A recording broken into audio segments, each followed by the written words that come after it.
You know, it's great. So the mics are working. You can hear me loud and clearly, right? Yes, I can. Nice. That's amazing. Yeah. Okay, let's get Marlene, everyone on. So I'm even post in the group. If you could just post in the group that we're in there. We're in the room. She did. Okay, nice. Mylin, she's on top of that. Yeah. That's proper. Yeah. So you need people like that. This year, I want to minimize on a lot of the things that I do on my own. So you should upgrade and become an affiliate. I was gonna talk to you about that. Pardon? I was gonna talk to you about that because, like, how much is that, and how it's $497 a year. And how much do I get to leverage that person? Yeah, it's pretty much your VA, you know, for Create Wealth Network, you know. So we're that the more people who upgrade and become affiliates, you know, then the more we're gonna go in on our VA, growing our VA team, right? So right now she's there, but you know, obviously there's a cost, you know. So but over time, as we build and our wealth creator group, more affiliates are coming on board. People who are serious with business and want VA services, you know, you can leverage from here. You know, you leverage from the network. You know, $497 a year is cheap. Trust me. You know, so you know, and you get those services. So we have a system set up for it too, right? We have a system set up for that. And yeah, I want to go over that. I'm going to present that on a GPS session. You know, go more deeper into that, but pretty much you'll get the value. You'll get the value from it. You'll get the value from it. No, because I've been interviewing. One second, I'm switching.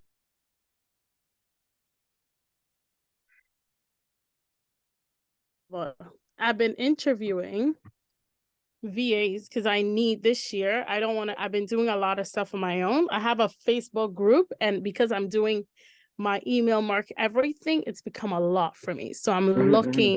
I've been like interviewing all these. I need them to do a lot. Because I want to be on my business. Like, I don't want to be doing a lot of the minuscule things, you know? If that makes sense. Definitely. Yeah, for sure. You gotta. That's a leverage, you know. You gotta delegate, right? But we have a system set up for you already, though. The system's here for you. It's right there in the palm of your hands. It's just, you know, we need you to, you know, commit more into the program, which is that's what it is. It's the treasure map. You know, I don't know if you went through the treasure map, but the treasure map is pretty much the flow through the program, right? And you know, you get benefits all throughout the way of the treasure map. You know, everything is in it for you to win. Every single step of the way of the treasure map. It starts with the map book. How has the map book experience been so far? It's been good. Nice. Oh, geez, we got Mike Rocco with us. Yes, Mike. Hi, are you, bro? How are you? You're on mute. Can you guys hear me now? Yeah. Yeah, I can hear you. I'm trying to, man. I'm doing good. I'm trying to just restart my computer here. My mouse on my laptop just stopped working like 2 minutes before I logged in. Okay. Yeah, I was saying my mic wasn't working, and that was like all week, and then just today, boom, it starts working when I logged into here. So that's blessed, man. You know, so ready to go. Yeah, I just restarted my computer. It's doing like an update, so hopefully all is good. Okay, that's proper. So I know we are waiting for Cathie and Ian. A few people. I got a phone call from someone, and you know, they're giving some feedback on the session. Like last time they wanted to stay on, but it was going on, you know, like, and that's what I'm saying, like, you know, definitely think about doing some summits probably on the weekends earlier in the day, you know, because over here it gets too late. People are like, you know, they want to tune in, but if it's running too late, they gotta sleep, or they gotta put their kids to bed, or gotta, you know, whatever it is. But you know, it's hard to explain in 10, 15, 20 minutes, right? It's hours and hours of learning. So they just groundwork, but it's I don't want to say it's complex because it's not, but it takes some time to grasp it. So hopefully when I get my computer up and running, I'll be able to show some stuff here that people can grasp. Yeah, man. And this is something that, you know, it's an ongoing discussion, like how we're trying to do it here, man. Like we're trying to go on every month, man. So you're welcome, bro. You know, anytime, the platform's yours, you know what I mean? Like, you know, we want to just get on a forum, come together, discuss real estate, present opportunities, you know, see who has money to invest, cooperate on deals. You know what I mean? We're just in it to win it, you know what I mean? Like, and there's so much opportunities that are going to be opening up. It's like, you know, like, yeah, let's let's gather up and keep talking about this, because, you know, you want to prepare, like, right? You want to be prepared for, you know, the moves that are presenting themselves. Yeah, no, for sure. And I seen you had something in Hamilton. I think you had a multi-family that was going on. You did a tour there, right? Yeah, I'm doing a tour of one in 𝗿𝗃𝗀𝗃 tomorrow. I don't know how good it's going to be, but I figured I'd get out and take a look at it. 𝗿𝗃𝗀𝗃. 32 unit. It's like by Welland, St. Catharines, Welland area. Okay.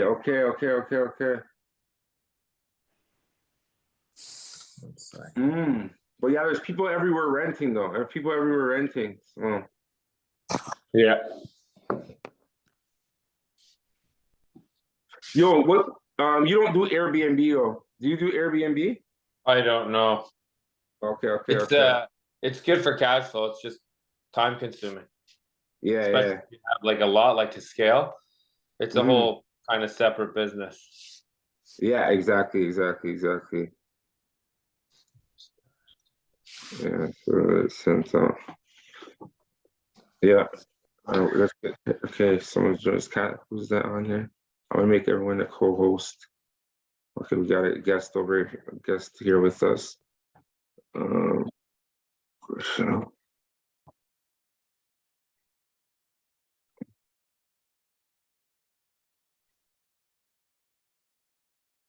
Good evening, everybody.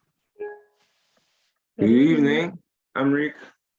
Hello, how are you? Doing great, and yourself? I'm good too. Okay, thank you for joining us again. Yeah, I'm at work. I see you guys gonna go live now, so it's better to join. That's amazing. Did you bring any deals on the table, or are you just No, not really. Not today? Okay, but you're gonna hear of some. We're gonna hear of some. You know, I Yeah, know maybe in future. Yeah. Nice. Yeah, get the information. That's amazing. Thank you. Yeah, you're gonna enjoy it. Cathie's with us. Hey, Cathie, how's it going?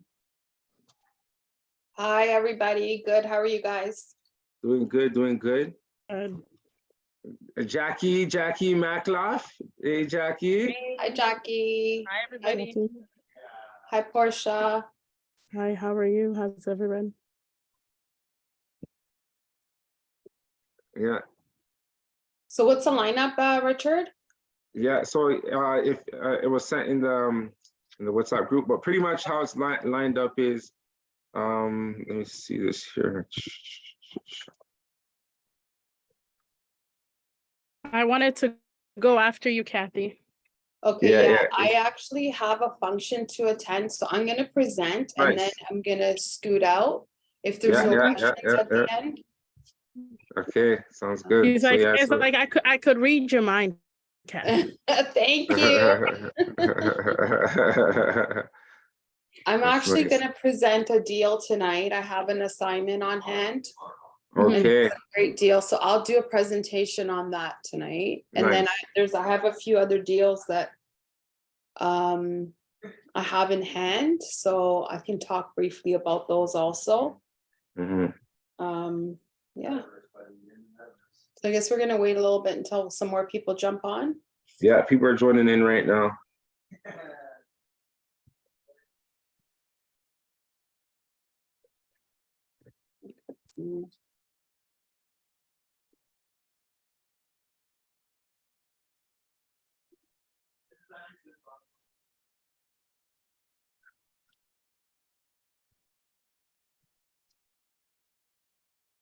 There we go. We got some people jumping on now. Yeah, everybody's just coming in hot. Yeah, that's Yeah, all. 7 That's o'clock, great. you know, people are on time. People are on time. I know, this is awesome.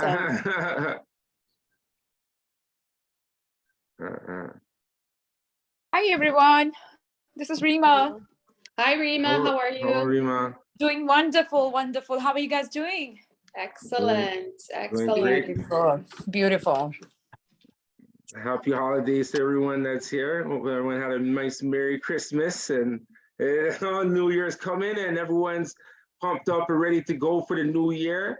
You know, now's the time when people set the resolutions and, you know, the things that they want to have planned, set up for the new year. So, you know, we want to make sure that, you know, you're on that same vibration. You know, it's a good frequency that, you know, that we're is in alignment. We see opportunities, many opportunities presenting themselves, you know, and, you know, it's things like this where we come together, you know, as a network, you know, and it's where we're able to make opportunities grow and for more opportunities to happen, for things to continue to expand.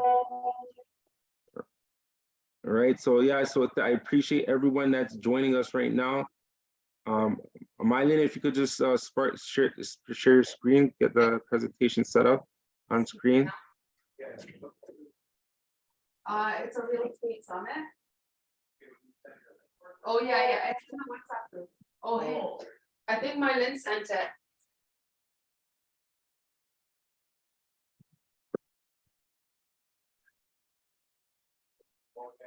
You got it? Yeah. Okay, there we go.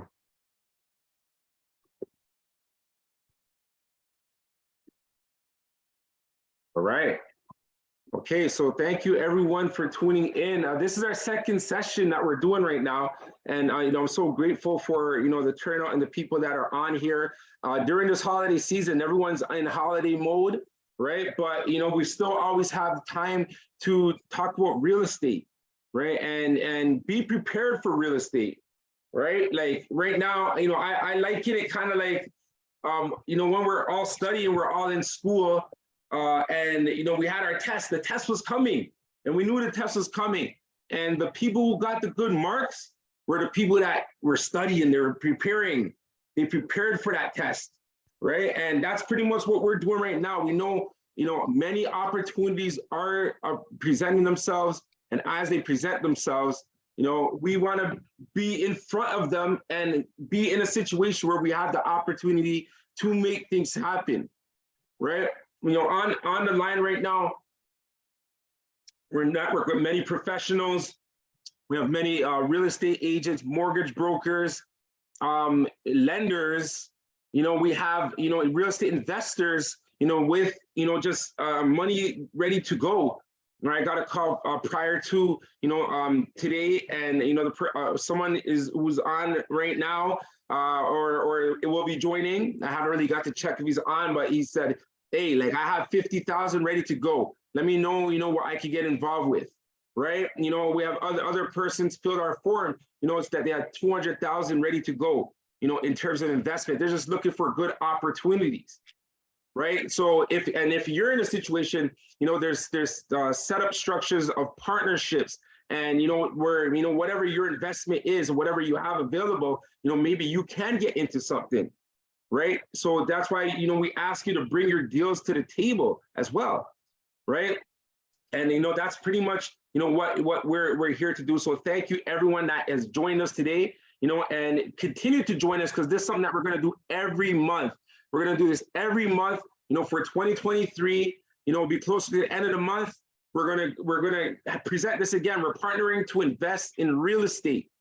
Right, so we're gonna have guest speakers. We're gonna have people go in on certain details that are going on with the market, and you know, like different opportunities, what areas to look at. You know, just to add to your real estate, you know, mindset. You know, if you're looking to grow your portfolio, you know, now this is the place where we want that atmosphere. And the floor is yours. So when we have the Q&A, you know, feel free to open up, introduce yourself. You know, talk about whatever questions you have or any input that you want to add to the discussion, right? So we'll get into it right now, right? And the main thing is we want to go and really find out, where do you stand, like where are you trying to go with your real estate investment journey, right? So we have a form, and it will be posted in the link right here, for you to look at. And any investment that you have. Do you have a set schedule of dates for 2023 meetings?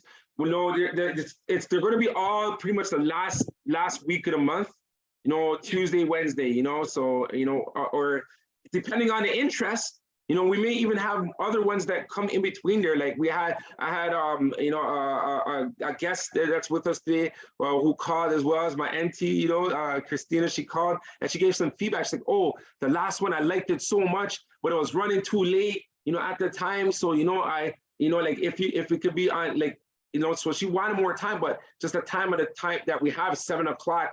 Like some people have to go to bed, they have work the next day or whatever the case may be. So we may have some on Saturdays and Saturday during the afternoon, maybe noon to like 3 or noon to 4, and it's all with feedback. It's all with feedback from you, so whatever everyone here collectively wants us to do, that's what we're going to do, so pretty much the form, you'll see the form, the link is in there. Just fill it in. Let us know what your investment journey is, and what you want to do with it. All right. So my name is 𝗥𝗲𝗀𝗁𝗂𝘀𝗁𝗏, right? Wealth creator, real estate broker with Home Life Maple Leaf Realty Limited, right? And founder of the Map Book. The Map Book is a program, of wealth creation, right? Wealth creation in all different aspects, and the 𝗂𝗽𝗏 Network is, we're looking to build a network of like-minded people like yourself. If you're on this webinar, then you're like-minded, and we want to connect with you, with our network, with the 𝗂𝗽𝗏 Network, and, in the network, we have the Map Book, which is a book of action. All right. So there's many books and literature that's out there that, share with you, how to goal set, how to plan, how to, use universal laws and principles, and there's so much literature that's out there, but the Map Book is a book that makes you apply action. It makes you take those steps to make things happen, right? All of us have dreams. We all have ideas. We all have goals, aspirations, things that we want to do, right? And the Map Book is a tool to be your assistant. It's your guide. It's an assistant to make you do what you want to do, right? It's for 365 days in a year, right? And, it's a program, implement universal laws and take action on your goals. So, go to the website, 𝗏𝗏𝑊ealthNetwork.com. We'll post a link in here as well, right? Take a look at the Map Book, right? And New Year's coming right now, 2023. Do you have New Year's resolutions, right? And if you do, what are you doing, to make them happen, right? This is my last year's Map Book right here, on my screen. If you see it, I have it here. It's kind of used up, but, all inside these pages, it's all pretty much what I've done for the year, right? 365 days. Every day we have something called the Critical 7. 7 things for you to do that's aligning you with your purpose, right? And yes, we have the new year. I'm excited. I want more people to get on board. Come try the program out for 1 year. We'll run you through the treasure map, because it starts from there, and then there's many opportunities that you get, growing from there as well. All right.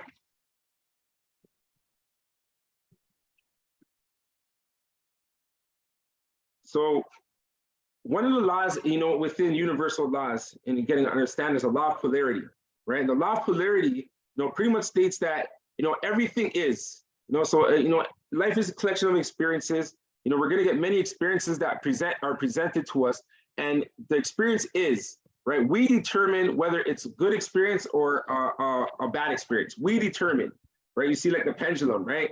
So if you want to be on the think negative or be positive on whatever the circumstance is, you decide that, right? So right now we see in the news, and everything, they're talking about inflation, and we see the cost of the prices going up in grocery stores, and your car, whatever it is, you're servicing. Even people need higher pay. So we're seeing strikes happening, because inflation's happening, and everyone needs to increase their income to keep up with inflation, right? And with that, it's affecting everything, right? And it's affecting even, you know, like all markets, right? And with all markets, you know, what they're saying is that what we're going to be experiencing 2023 is a recession, right? And we could be in a recession mode, and you think of law of polarity, right?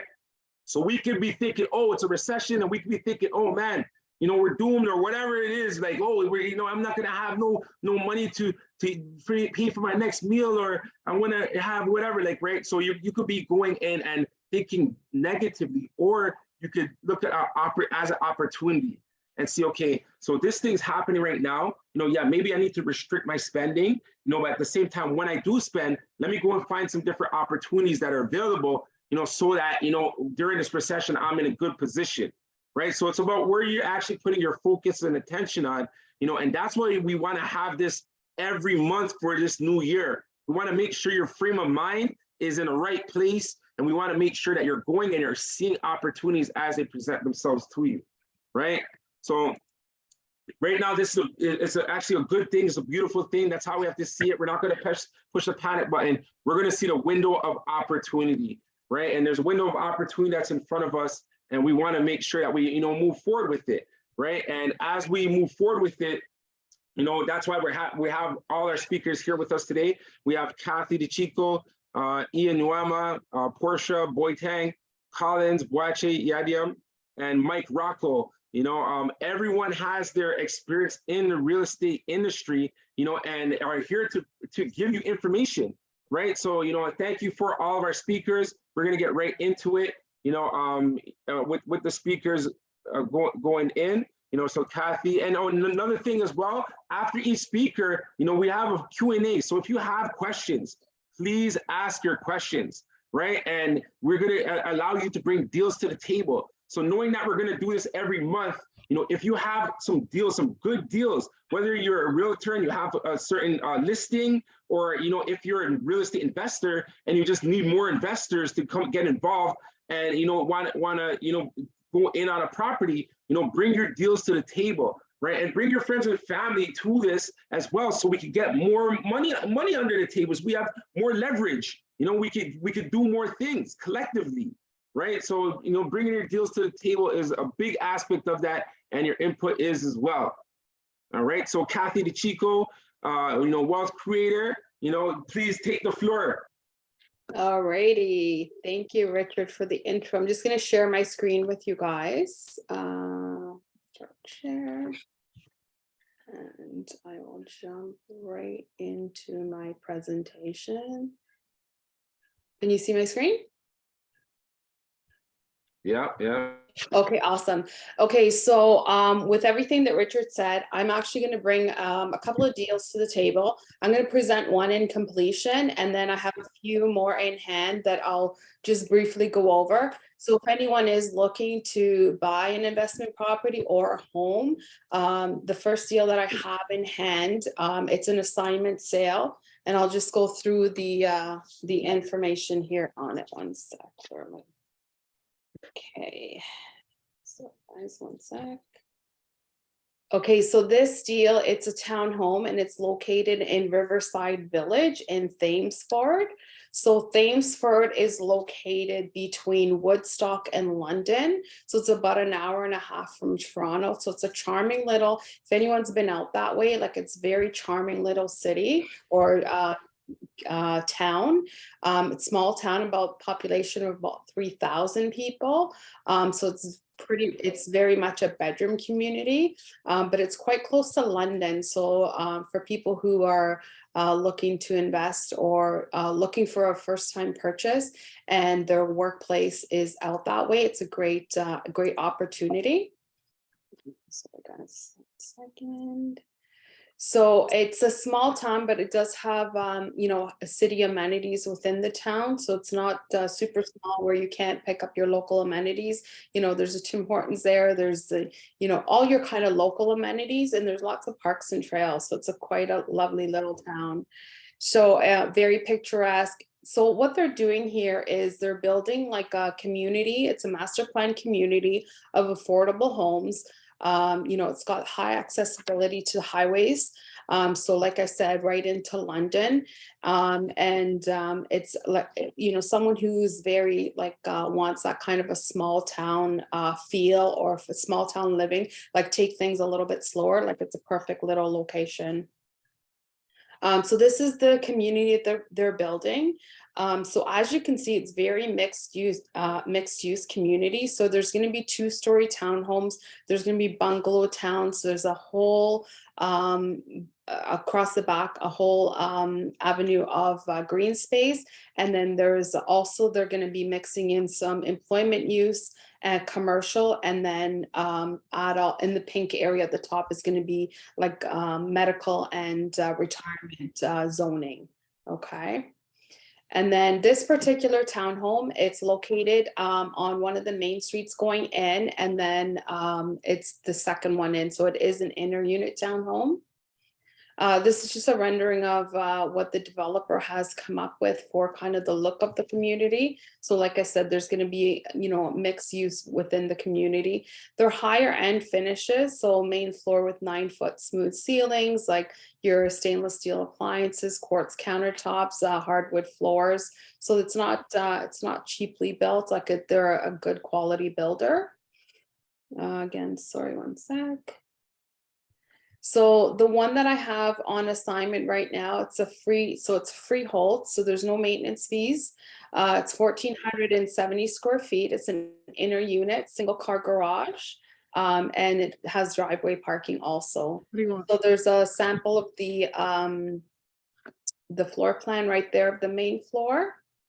So you got your open concept living, dining, family room area, and power room on the main, and then access to from your garage. And then the upper floor has a large primary suite with a walk-in closet and ensuite. And then it has 2 bedrooms with a shared washroom, and then your upper floor laundry area. So the purchase price for this particular unit, the original purchase price was $623,990. There was $50,000 in deposit paid to the builder. Profits, including like fees, real estate fees and profits, will be $26,000, and the asking price is $650,000. So the cash required for this deal is the $50,000 that's been paid to the builder, plus the profit, which is basically fees and profit. Very little profit in this one for the seller. So the cash required is $76,000. Initial cash required is the $50,000, but there's flexibility in this deal. Okay. So another few that I have on hand, I'm not going to go into detail for every single deal that we have, but I do have one in hand for Prince Edward County. Recently announced 𝗤𝗄𝗄𝗏. They're building a battery manufacturer. They're a company from Belgium. So they got authority to build a battery site out in Prince Edward County. I think it's worth $1.2 billion. So that's coming. So it's going to be this particular, it's a 5-bedroom executive home, 5.5 bathrooms, closing in 2024. So this is more of a long-term. So if you have any clients, there's agents on here. If you have any clients that, or if you yourself want to move out that way, then this is a great executive community, and it's really a steal of a deal. I don't have the numbers. I'm not going to present, like I said, every single deal, but if it's something that sparks your interest, definitely reach out to myself or Richard, and we can run those numbers. We still have 2 townhome projects in Brampton, one starting in the lower 600s, and then the other one in the 700s. So condo towns, small maintenance fee. One of them is Heart Lake, one of them is downtown Brampton. So both of those, we still have units available for sale. So if you're looking for something for your clients or something for yourself for investment, then definitely these 2 are the lower end in price in the Brampton area. And then I also have off-market downtown Toronto condo. As you know, the height of the Toronto market's been crazy for condos and rentals. We're hitting like Vancouver rates, Vancouver Manhattan rates in Toronto, like at $3,500 a month for a 2-bedroom, 2-bath. So this is located across from Jurassic Park. And like I said, the rental potential down there. So if you're putting 20% down, this one goes for $900K. It's a resale condo. So if you're going in at with 20% down, you can definitely cash flow on this one. Okay, and then we do have another couple of downtown Brampton condos coming up for assignment at Symphony Condos. Those are located right on Queen and Lynch. They're located right in front of the Peel Memorial Potential Hospital. So that is being converted to a full-fledged hospital in the very near future. Ryerson are going to run their medical program out of there, and there's lots going to be happening, especially with the with Patrick Brown staying in power as mayor for the city of Brampton. He's got a lot of incentives coming up, and a lot of initiatives for bringing more companies to the downtown core. So definitely those two condos, those are ready and available for assignment. So if you have anyone who's interested in those, then definitely reach out to us. And that is it for me today, guys. Any questions? Well, thank you. Yeah, questions.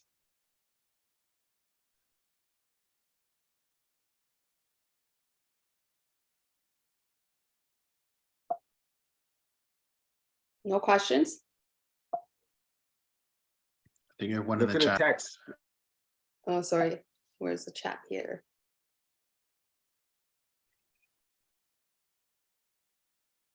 Sorry, Richard, I can't see the chat. Can you just read it? It says, what does the term assignment sale mean?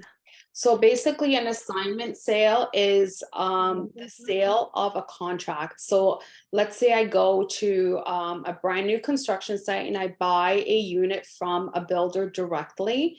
Within the agreement of purchase and sale, there's a clause in there for assignments, okay? So if assignment is the sale before the closing. So I can technically sell my contract to another person prior to closing with builder consent. So it happens a lot of times for investment. So, you know, investors may buy 3 or 4 condos and assign them before closing, cash out their profit, and they're ready to move on to the next one. So assignments happen all the time. Not every single builder allows them, and they all happen at different times throughout the build. So you're never competing with the sale of a builder's property. Or a builder's sale. So for example, you can't go buy a condo today and assign it tomorrow. There's a time period. It could be when the roof is on the building or when they're 80% sold. So essentially what we're doing is we're selling the contract. So me as the assigner, so I've invested in this contract. I've put my money down to the builder, typically 15 to 20% I've given to the builder. And then now I want to make some profit. So when I do my assignment of my unit, I'll request the money that I've paid to the builder back, and then I'll request my profit. Now, those two monetary items there's flexibility on when you receive them. So if I'm an investor, obviously I want my money right away so that I can park it somewhere else. I can buy something else. You maybe as the buyer, you may not have those funds available. You may want to mortgage off the profit. So it's always a negotiation with assignments. Does that answer your question? Thank you. Such a detailed answer. We have a few more questions. What is the total down payment required for the Edward County 5-bedroom deal? So the one in Prince Edward County, I don't have all of the details.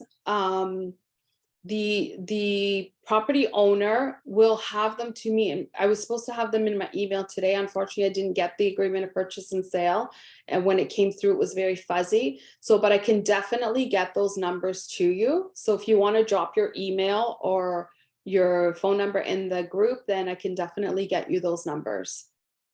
But this one here, that one also, the seller's not making a lot of profit on that one. Yeah, that's the thing. Like with 2023, we're gonna see that coming often. So that's why it's amazing for you to ask those kind of questions and prepare yourself, because that's what's gonna happen. People, they're not really thinking about profit right now. A lot of people even just think about getting it off their hands, right? If you go in an opportunity that's working for you, then hey, make it work, right? So thanks for sharing that, Cathie. There's another question. How does that work with off-market resale properties when it says assignment sale? So off-market and assignment are kind of one and the same. So the off-market Toronto condo is a resale condo. So they haven't chosen to put the condo on MLS for whatever reason. So that's where we call it off-market. Assignment sales are usually always off market. When we talk about on market and off market is something that we put in MLS, the multiple listing services, right? So you'll see it on realtor.ca, you'll see it on all the websites, but when it's off market, it's essentially a pocket listing. We're not allowed to advertise it. And a lot of assignments are sold that way. So we sell them through avenues like this. We sell them through online marketing. But we cannot put them on MLS as per builder restrictions. So a lot of the builders don't allow us to put assignments on MLS. For resale properties, it's really a negotiation between the realtor and the seller. And some sellers, they don't want maybe someone to know that they're selling their property. I know that in 2023, off-market deals are going to be changing with respect to resale properties. We're only going to be allowed to hold those properties for 3 days, and we either can sell them or they go on MLS. Assignments are going to be treated differently because they're not allowed to go on MLS as per a lot of the builder rules. Yeah, and that's why platforms like this. So any realtors that are on here, if you have any off-market deals, any assignments, remember, bring them to the table. We're gonna definitely want you to bring your deals to the table. We're gonna open the floor after as well. Cathie, thank you so much. I think there's another two questions. When is the closing for the Brampton condos? And if there's an assignment fee, who pays? Does the original owner put that in the price? So with regards to the assignment fee, it's also a negotiation. So typically the seller pays the assignment fee. So when you purchase your pre-construction product, you already know what that assignment clause is. So if the assignment fee is $10,000, for example, and then you want to sell it, then chances are you're going to have to pay the builder that fee. But we have had situations, I've had them personally myself, where the buyer has paid the assignment fee. So it's really like a negotiation, and just it really depends. Like every situation with assignments are different. We're going to see a lot of assignments coming up where people are going to be selling them under what they paid for them because they're not able to close. So they can either get rid of them or lose their deposit. So at least, like, even if they sell it a little bit under market value, like there's the London one in here, or the 𝗍𝗿 one, they're not really making any profit on it. They are able to close, but they just want to offload it and really don't care to make a profit on it. So, and those ones, like that one, for example, that site, they're still selling and they're starting in the high 600s. So there's already profit sitting there, but the seller is like, no, I'd rather just pass it on to someone else because I don't really want to make the profit on it. Okay, and then when is the closing for the Brampton condos? So Rosewood towns are closing in 2024, and same with the Heart Lake ones, 2024. Mm-hmm. So 𝗂𝗽𝗏, that was your question. And then Stephanie Boakye says, with the demand for Toronto rentals, how much over asking do you think that 900K condo will go up by? So the Toronto condos, sorry, with the demand for Toronto condos, how much over asking do you think 900K condo will go up by? So the demand is not in the actual resale of the condo. The demand is in the rent. So, I don't think that I think that this one could be sold under asking because I know the motivation of the seller. So potentially this one could be sold at market value. It's off market, so there's not a lot of eyes on it. If someone wanted that to go over asking, it would be all over MLS and marketed like, you know, like a superstar condo. So, you know, the real hype of the Toronto market is not the resale of the condo at this very moment, it's the rental potential. So there's bidding wars for rentals in Toronto. For resale, you know, there's still, you know, the demand is coming back, and us coming out of COVID and everything, we're going to see that demand continue to rise, especially in the downtown market. When businesses start going full-fledged and more businesses are going to start coming in, and COVID's going to like go away forever, and you know what I mean, that demand is going to come back. So I don't see that condo going over asking, to be honest. That's in my opinion. Okay. All right, that's amazing. Thank you so much. Okay, and Steph said, oh, I see that. Thank you. That's great. So you answered her question. So thank you so much. Thank you. All right. So, Cathie, you could give back to Mylin and get our next speaker on there. Oh, Oh, you have another slide here? Or are you done? Okay. Okay, we have Ian ready to go. We have Ian ready to go. So thank you, Cathie. Appreciate it. Cathie, can you stop sharing your screen, please? Yeah. I'm just sorry. Advanced share. Where am I stopping here? Oh, here, 1 sec. Sorry, guys. No problem. There you go. All right, Ian. there we go. What's going on? Do I have the control? Yes, go ahead. Okay, let me just load this up. All right, let me know if you guys can see my screen. Yeah. Yeah. Let's get this minimized here. All right, everybody. So thanks for tuning in to the webinar. I hope everyone's doing well in this holiday season. My name is Ian Nuamah, and I'm just going to go a little bit into the tax saving power of trust and how to use trust and reduce tax liability. Now, trust is something that's really I've been very passionate about. I've been researching a lot about them in the most recent times, and I feel like trusts are an added mechanism to help aid real estate agents, especially in this time, in this day and age. The most important thing about trust is that they're going to help all of us in this generation that are putting in all this work to help to accumulate wealth and assets and all these things to actually maintain that. It's like taking the stamp of approval for the term generational. Everyone's talking about generational wealth. I feel like it's more attainable when you're able to understand and leverage trust. So we're going to go into a quick overview about trust and things that I think you guys should know. All right. So one thing I will say is taxes are a fact of life, but that doesn't mean that you have to pay more tax than you have to. Trust can be a powerful tool for reducing your tax liability and maximizing your wealth. So in this presentation, I'll explain how trusts work, the different types of trusts available, and how you can use them to save taxes. One of my favorite mentors ever, Patrick Bet-David, he came out one time sharing this video, right, on 20 rules of money. And rule number 9 was study how you get taxed, because that's your comp plan.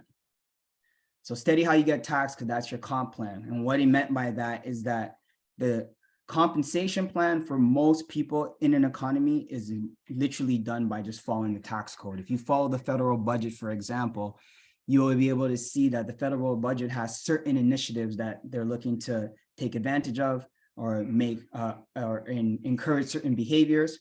And like, for example, we know childcare is a problem. Federal budget is getting ready to put a bunch of money behind childcare.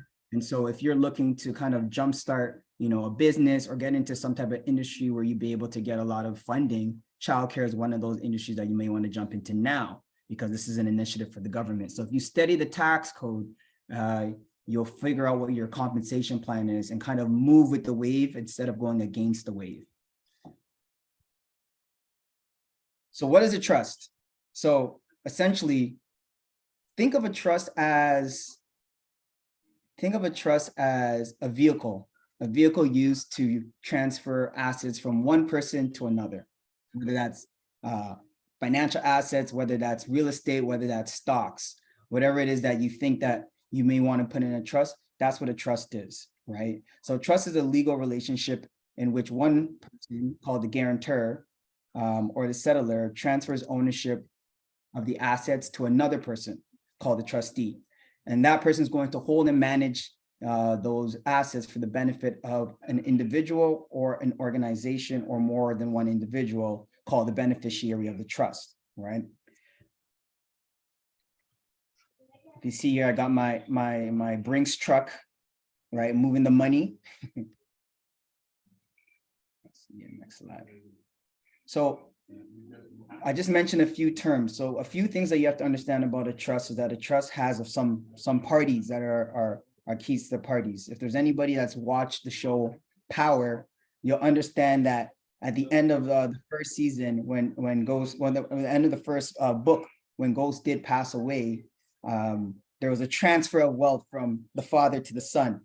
And if you watch that episode, it's a little bit disheartening, because you see the wife of this rich young black man, you see this wife of this rich young black man and the kids, and they all walk into this office to sit down with the trustee. And the wife is sitting there all excited, figuring out, hey, asking questions about, hey, how much am I gonna get? And the trustee looks at the wife and says, you're actually getting nothing.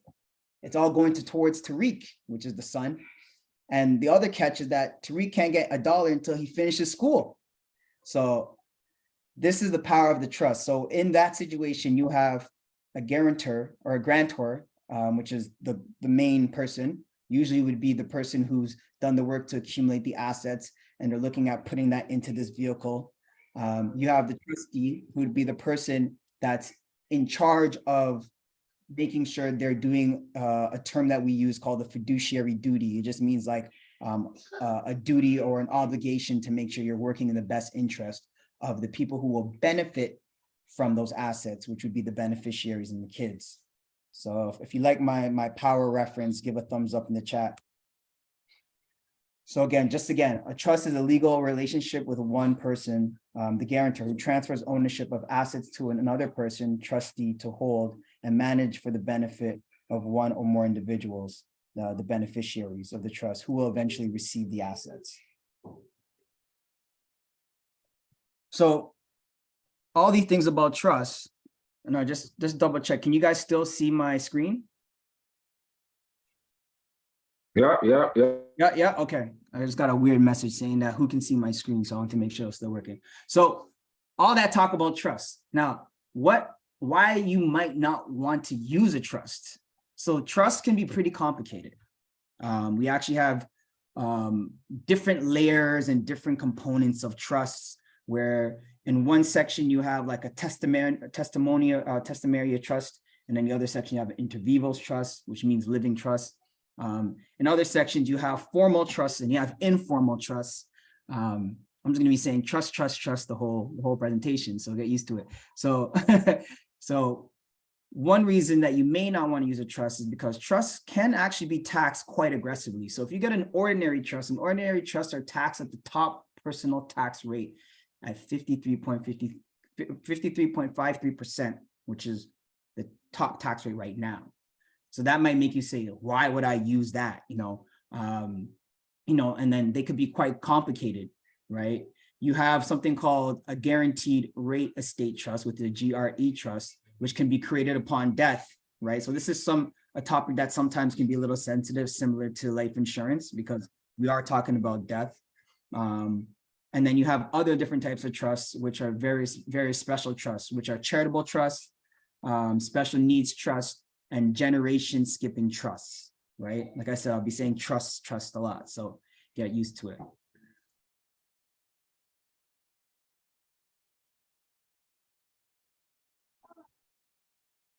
So how do you set up a trust?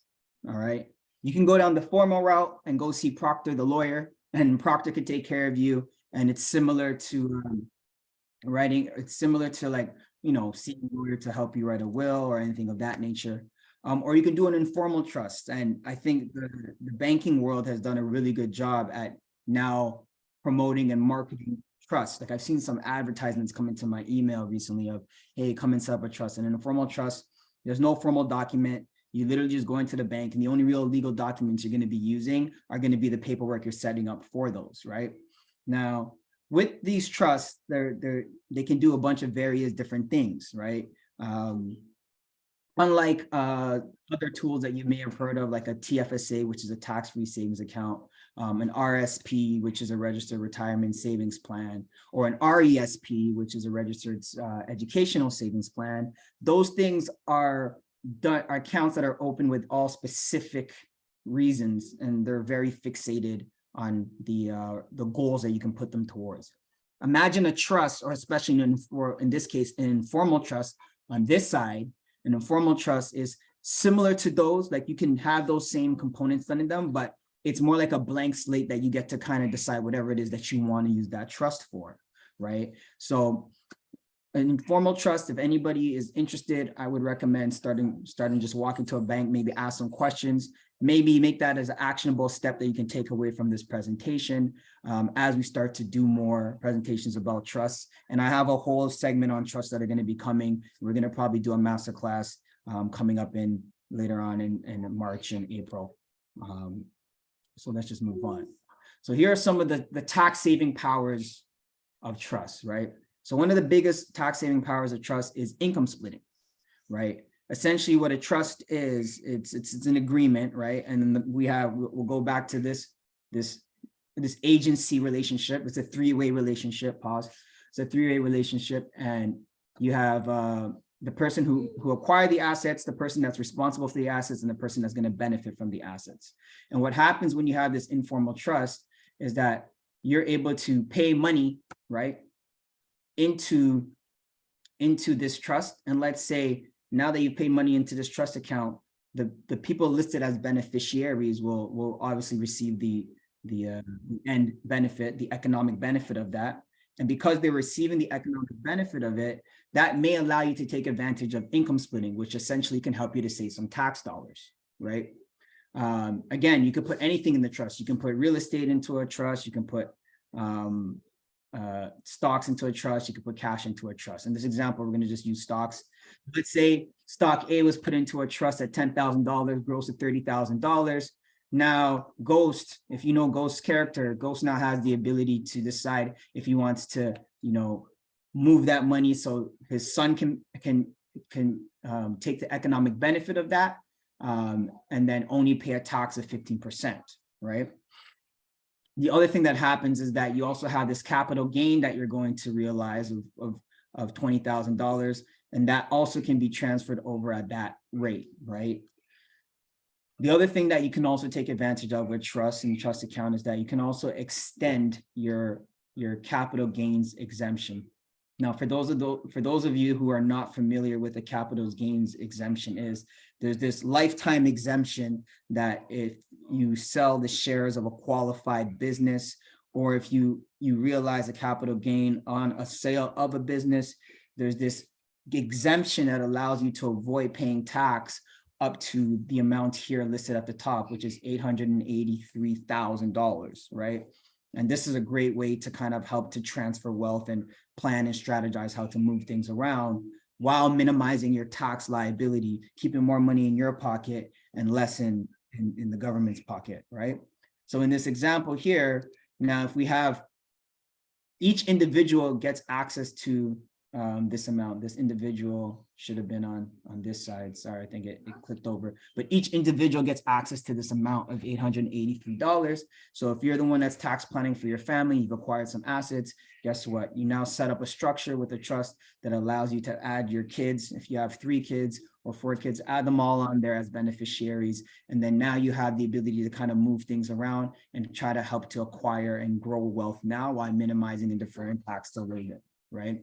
So in this example, stock A here started off at 400,000, grew up to $1 million. That's a capital gain of 600,000, right? We go over to the capital gains lifetime exemption amount. Only $600,000 is going to be used out of that. So $216,616 is being utilized. Sorry for the tongue twister, guys. Essentially being able to help to write off money completely on that gain. All right. And last and foremost, you have something called dividend sprinkling, right? So dividend sprinkling is just essentially that when you have funds that you're acquiring into a trust, right? You can put, like I said, your real estate, your income, your stocks, and the dividends can be now paid out into this trust. And instead of you having to be the person to, instead of you having to be the person to have to claim or show all of the income from those dividends, you now have the ability to now use that trust as another level of division and sprinkle it around to all your children, which helps you to, again, effectively reduce your tax. As you can see, 𝗂𝗲𝗃𝗀𝗁 tax bracket, because he was a multimillionaire, is at 53%, and 𝗂𝗽𝗃𝗃𝗀𝗁 is only at 15%, right? And then lastly, what we have is charitable donations.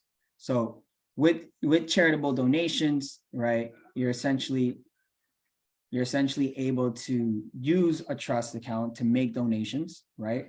And so, for example, he could consider making a charitable donations through the family trust, which could potentially provide trust and tax benefits, right? In fact, there is something as far, and we'll go into that in more detail in the next presentation, but there's something as well called a charitable trust. And it's perfectly legal to set up a charitable trust and have donations being made to your charitable trust, as long as it meets the parameters. And that's something that you may want to see a lawyer or your accounting professional to see how to set those up properly, right?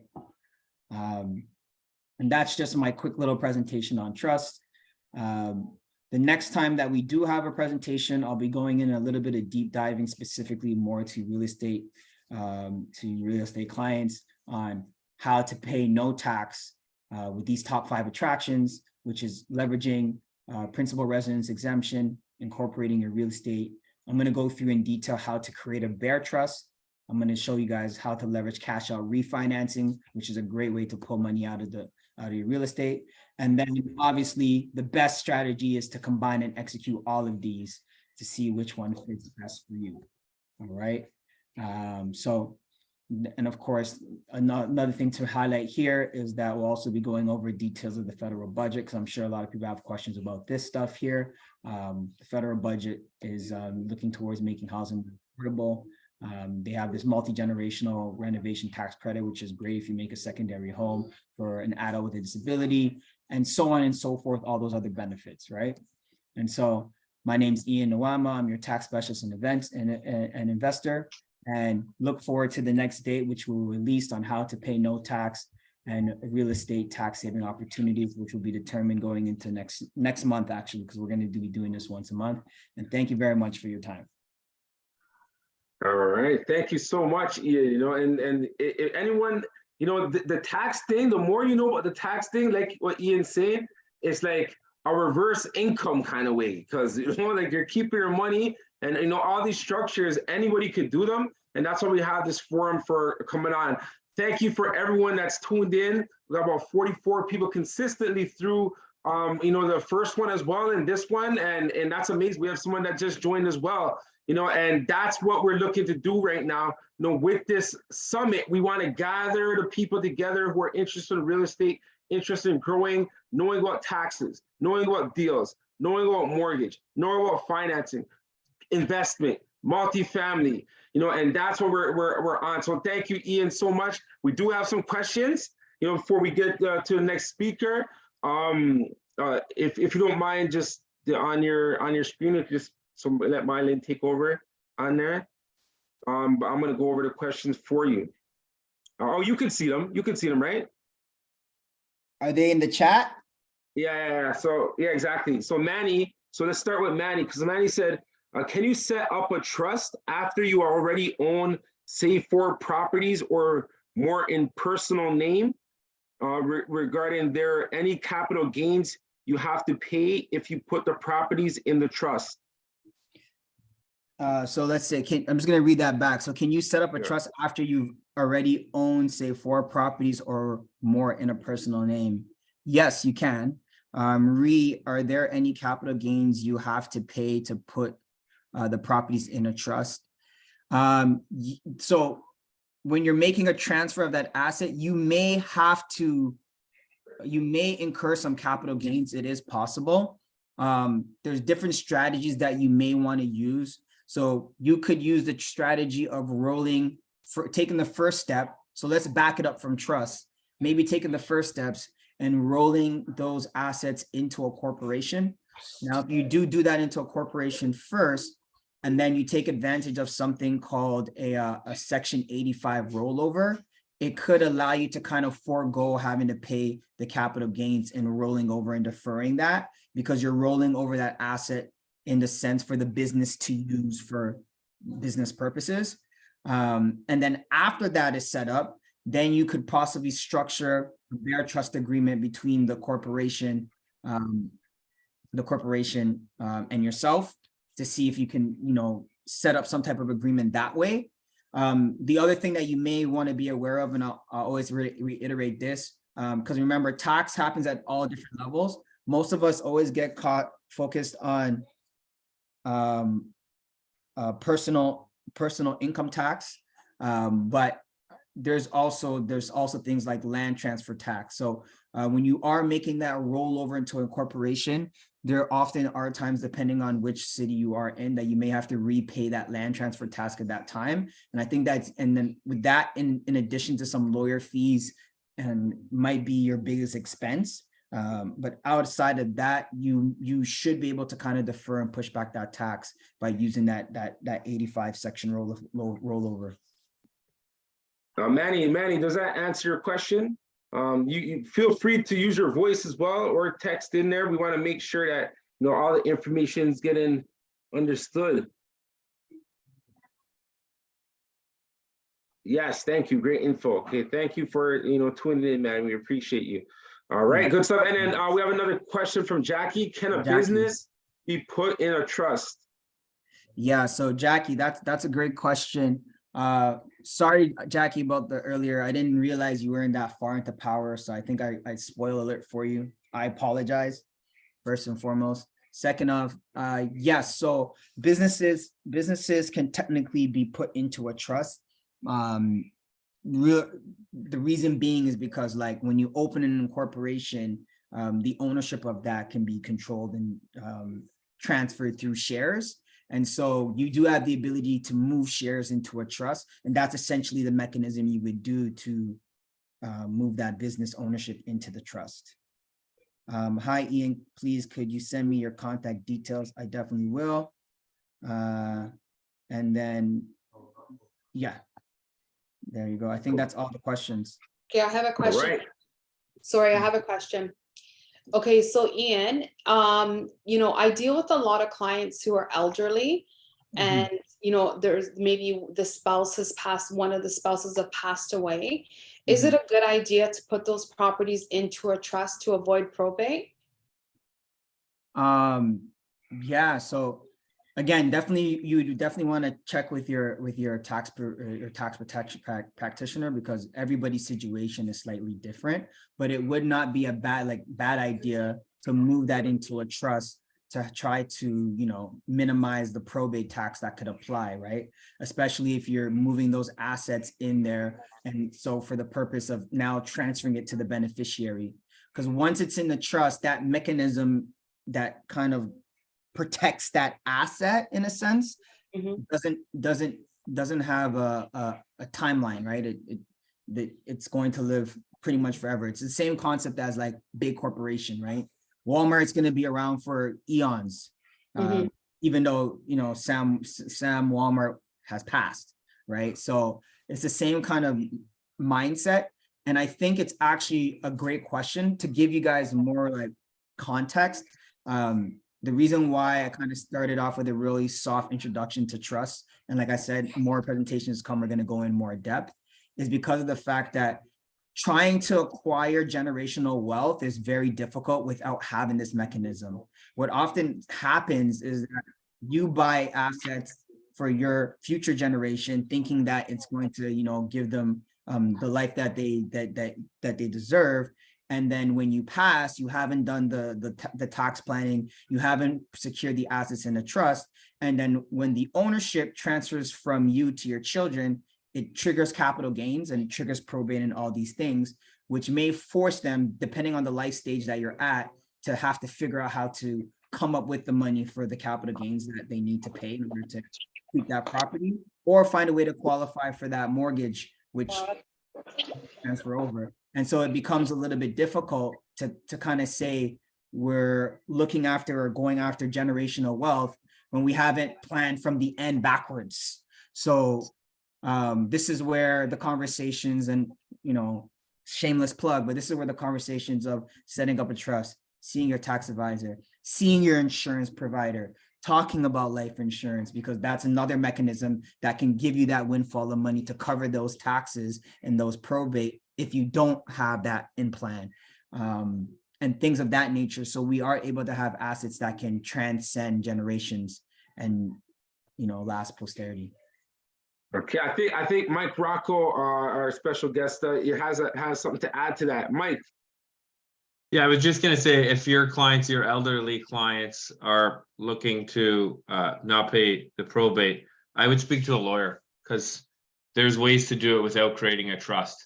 I don't think you need to create a trust, whether their kids get put on title prior to, I don't think you have to create a trust to avoid, you know, paying taxes. Because I was at the understanding, because I've done a couple that had to go through probate, because I feel this trust thing, it's either, I don't think it's new, but it's becoming more popular, more exposed somehow. You know, you kind of see on, I don't know, I don't want to say TikTok, but on TikTok, these tax professionals talking about this trust and how you can avoid the probate process, because, you know, when someone passes and the property has to go into probate, you know, essentially the property can sit there for 6 months and you can't do anything with it. I think as simple as even a simple will, but double check. I'm pretty sure even a simple will avoid that, as long as it's stated out there. I was just speaking with my lawyer about that. My in-laws did a will. There's simple ways and clauses lawyers put in to avoid these probate fees. So I don't know the ins and outs of it. I don't really care, as long as the lawyer can avoid it. But I don't think that if that's the main purpose, I don't think they need to open a trust. Okay. All right, good stuff. So thank you. And that's what the forum is, you know, for us to all get this information, you know, because this is key information to know. It's so detailed. And the more detail you go, the more detail it gets. That's why Ian said he's just giving surface, then we're going to go deeper and deeper and deeper, you know, as we go on. You know, so we want our next speaker to come on board with us. Porcia Boateng, I want to introduce her, Mylin. I don't see the screen on there, Mylin. Okay, well, Porcia took over. Okay, Porcia, you ready to go? All right. Yeah. So thank you, Porcia. Please introduce yourself and tell us what you're be talking about. Okay, so my name is Porcia, and I love everything that has been spoken so far. And I think this whole idea of will versus trust, you know, I'm glad that Ian brought it up, because it's something that we should be talking about, especially for people who want to have multiple, right?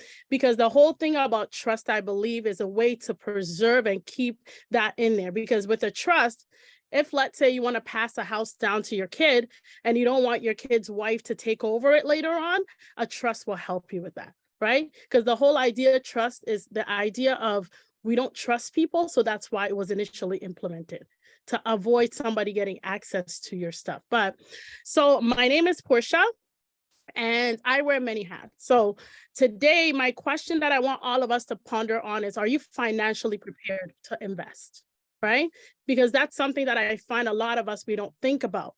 We see all the opportunities out there and we just jump into it without thinking about the steps that we need to do to get into that. So 1 second here. Okay. So I am a mortgage agent. I'm a financial advisor. I wear a lot of hats. I'm a credit coach and so forth, so forth. But the whole idea is that I'm a kingdom generational wealth builder. So today we want to talk about recession. A lot of people are talking about recession, but we also have to understand that recession is opportunity in wolf's clothing. Okay, because right now I actually walked into, a lot of people are taking advantage of this recession and a lot of us are sleeping, right? I walked into Money Mart, and we all know Money Mart is, what's the name for them? They're kind of like loan sharks, right? Money Mart actually have mortgages, right? They actually provide mortgages to people. So what they're doing is they're taking advantage of the market and what's going on with people stressing out and people running and thinking they don't have options, and they go to Money Mart and they're getting all these high interest rates, right? So if Money Mart and other people are seeing the recession as an opportunity, that means that we need to see it as an opportunity, not a curse, right? So this is the quote that I wanted all of us. And also, when it comes to investing, we need to start where we are, use what we have, and do what we can. All of us want to build generational wealth, right? Generational wealth should not be something that we want to. It should be a priority. And the reason why is because a lot of us some of us are side-eyeing our parents, that our parents didn't leave anything for us, right? And real estate allows us to be able to do that. So we need to start with what we have. You don't have to have everything, but this community is about partnering up, seeking the opportunities that are available so that we can all start to build generational wealth. So tap into the community and see what is available for you, because trust me, you're not alone. There are other people out there that are probably looking for you and looking for what you can bring to the table so that all of you can partner up and do this together. Okay, so once again, mortgage agent, credit coach, podcaster. I'm an award-winning mortgage agent. I actually won the Rising Star for 2022 for the CMP, right? And this is all part of doing what is right and making sure that we are doing what's best for the next generation. And everything that I do is about advocating for the next generation, because I come from a family, my parents did a good job, but my parents did not have the resources and the means to create the wealth that I can live in. So now it's up to me to make sure that I am starting it so that my legacy can forever eat from the moves that I make. One affirmation that I say every day is I want 30 generations from today to be saying thank you for the moves that I put in today. And that's something that all of us can do, right? It doesn't matter what postal code you're from, as long as you have the desire to do something different, you can do something different. And it's up to you to do something. So like I said, tap into this community. It's partnering up to invest in real estate. So let's all make sure we are utilizing it. So today, I wanted to talk about, these are some services that I provide, but I skip on because I know we don't have that much time. I wanted to talk about the 6 steps to financial independence, right? Because a lot of times when the motivation for investing in real estate is we want some level of autonomy, right? We want some level of independence, right? We don't want to be so dependent on things and then be worrying about, oh, I don't have money. We want multiple streams of income. And real estate investing is an avenue of multiple streams of income. But I want us to make sure we are doing it the right way. We're not rushing in it and being so, the reason why I'm passionate about this is because I have a client who actually reached out to me. And during the pandemic, an opportunity came and some guys convinced him to invest in a property. He invested in a property, and in the end, he ended up losing it because he was not financially prepared. He was not ready to assume the responsibility of this property.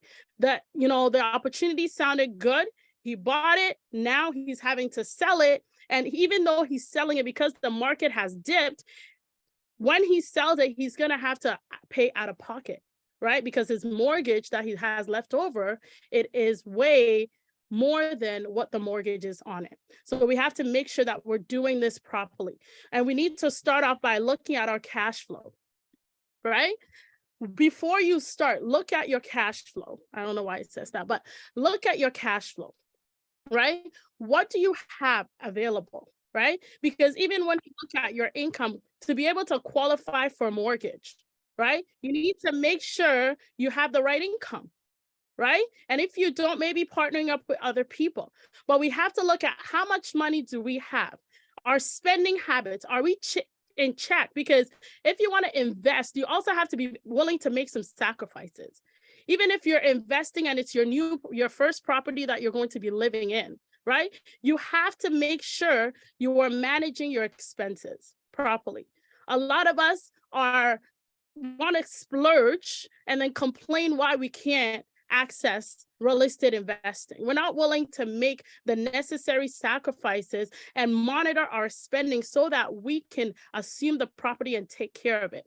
And then also we want to look at our debt, because if you're going to be doing it, you also have to be minimizing in your debt, because your debt will come when we're looking at, I know Collins would talk about your mortgage and stuff like that, but when you're looking at your ratios, right?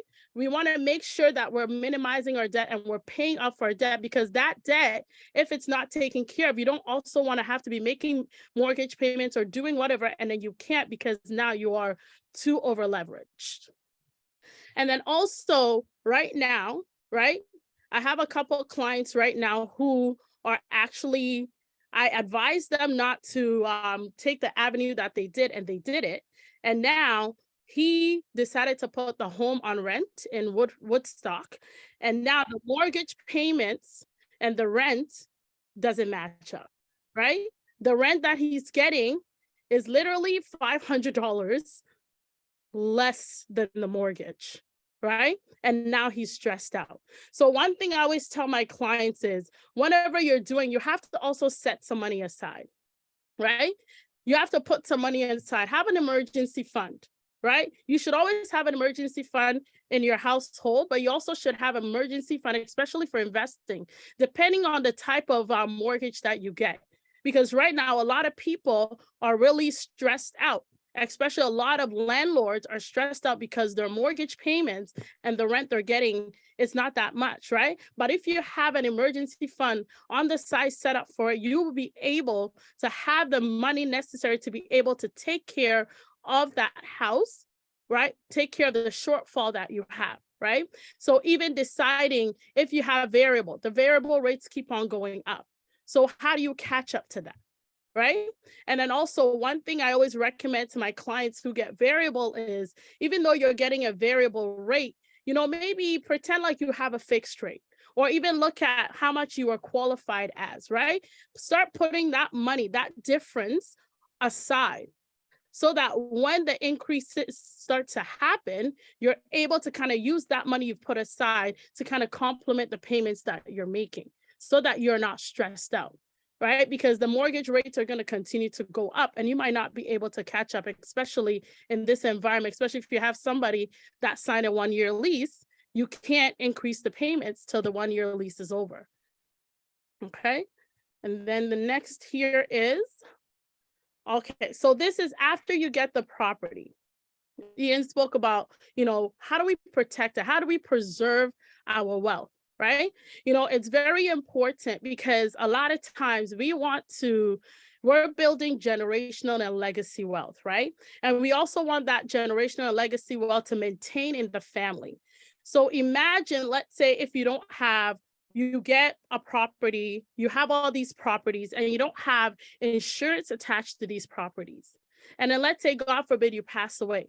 Now, because of that debt on it, now your family might end up liquidating your assets to be able to make ends meet, right? Because they might not be able to afford the mortgage payments, right? So that's why it's important to make sure that when we are investing, we're also thinking about long-term, right? In the event that something happens to you, you want to make sure that you have insurance protecting the balance of that mortgage. Because that balance of that mortgage, if you're no longer here, that mortgage gets paid off, that property maintains in the family, they can continue to generate rent from it without it becoming a burden on the family, okay? And then also when we look at building wealth, I think before we start building wealth and looking at real estate, we need to also look at, what is your purpose for investing in real estate? I think that a lot of us, we don't ask those questions, right? You need to have a vision. You need to have an end goal, right? What is your purpose for investing, right? And also, are you diversifying in your investments, right? You have to also look at, okay, what is the purpose? How many properties do I need to have? And how do I consistently repeat the process so that I can acquire all the properties that I have? So it's important for us to understand why we're doing it, what the end goal is, so that we can reverse engineer it so that we can literally accomplish what it is that we're trying to do. And lastly, preserving your wealth, right? We want to also preserve our wealth, will preparation, trust. But with all of this, I recommend, you know, a lot of times we always tell people to get a team when it comes to investing in real estate. And I believe that one player that we don't involve in our team is an estate planning lawyer, right? Having a conversation with them, talk about the taxes, but also talk to them about, okay, how do I avoid probate? How do I keep this property in there? How do I still have control beyond when I'm gone, right? How do I keep this in the family so that my kids don't just squander it, right? So that my kids don't sell it, so that maybe my kid's spouse, right? Sometimes you have some gold digging girls that will come, or there's some gold digging husbands that will come. How do I make sure that those people don't put their hoops in this property and that my children don't lose it? And then now their kids don't get to benefit, and then their kids don't get to benefit, right?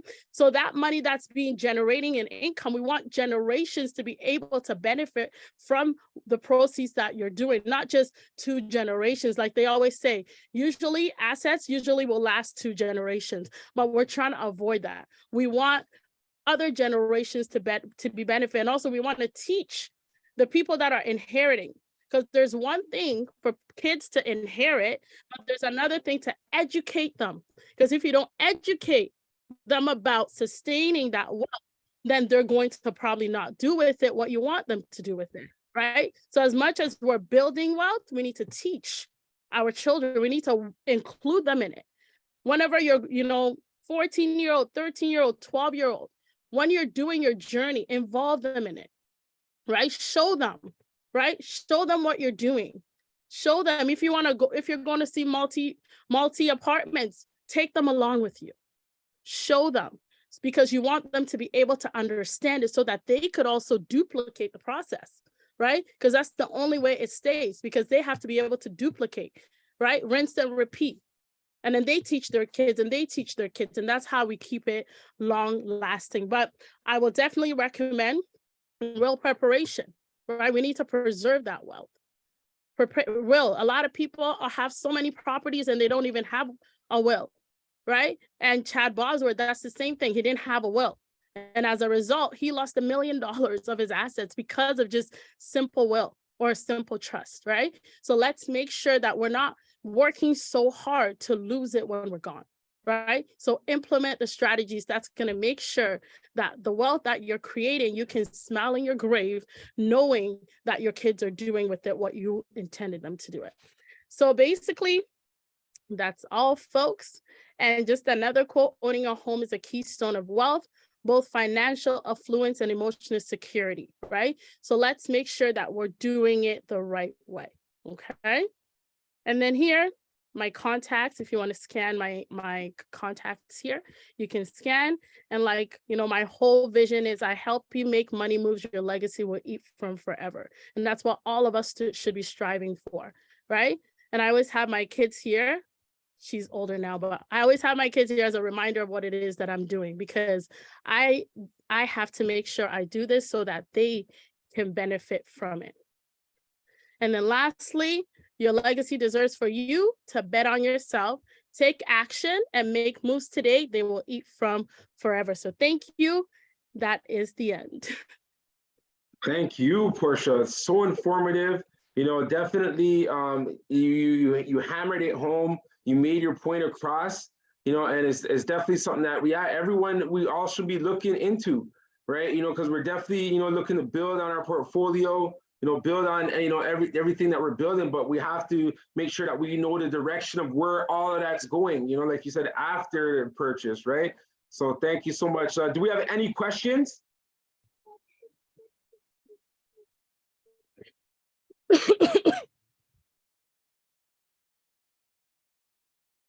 Any questions for Portia. Let's see if anything wrote anyone. It's a great point. Okay. I don't have any questions, but I want to basically congratulate her. I really have a lot of takeaways from what you actually said. And my name is Janice Gordon, and I will be reaching out to you. Well, thank you. Thank you. Somebody says, how do one acquire investment properties without spending one's money? Okay. I think there's a lot of, we hear a lot of, OPM, other people's money, right? But I think even whether you spend your money or not, you're still technically using other people's money, right? Even if you put a down payment of $50K, that 500 mortgage is not yours, right? It's somebody's money that you're using. But I think a lot of times you can even partner up, have a group. There's a lot of different places where you can do that. But I think in anything, you have to be willing to sacrifice, whether it's sacrificing your time, whether it's sacrificing your credit for the group to get it. But there has to be some sacrifices that has to be made. So maybe looking beyond money, right? If you partner up, maybe let's say a group of people after today decides that we're going to partner up together.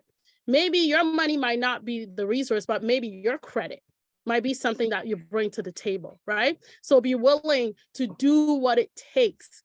Don't be stingy, right?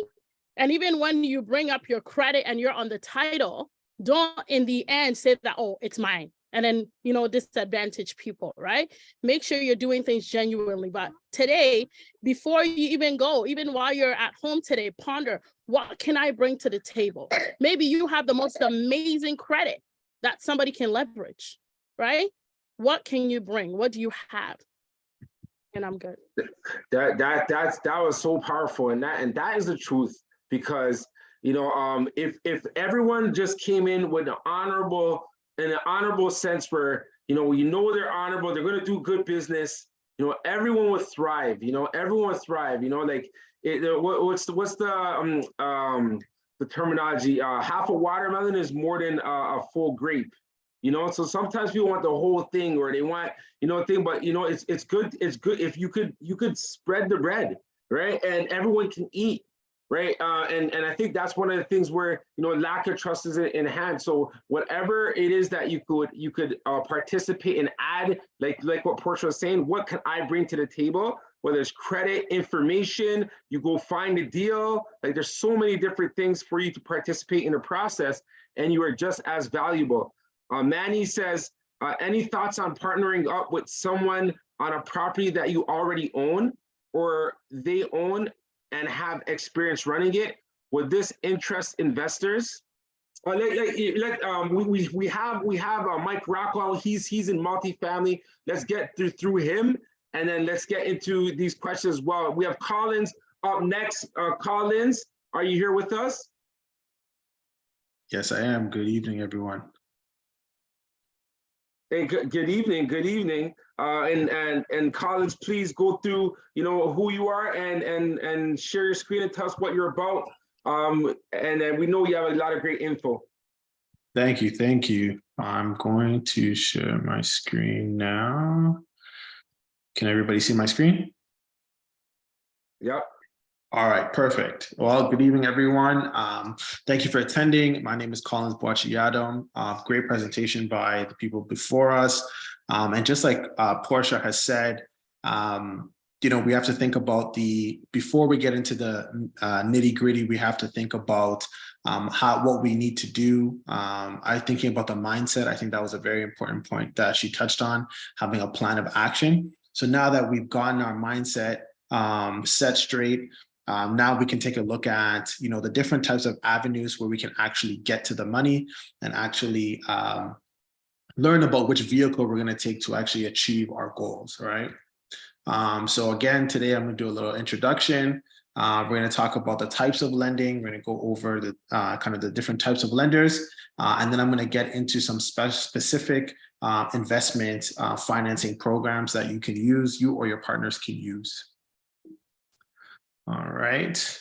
So yeah, once again, my name is Collins. I'm a family man. I'm a real estate investor and an investment-focused mortgage agent.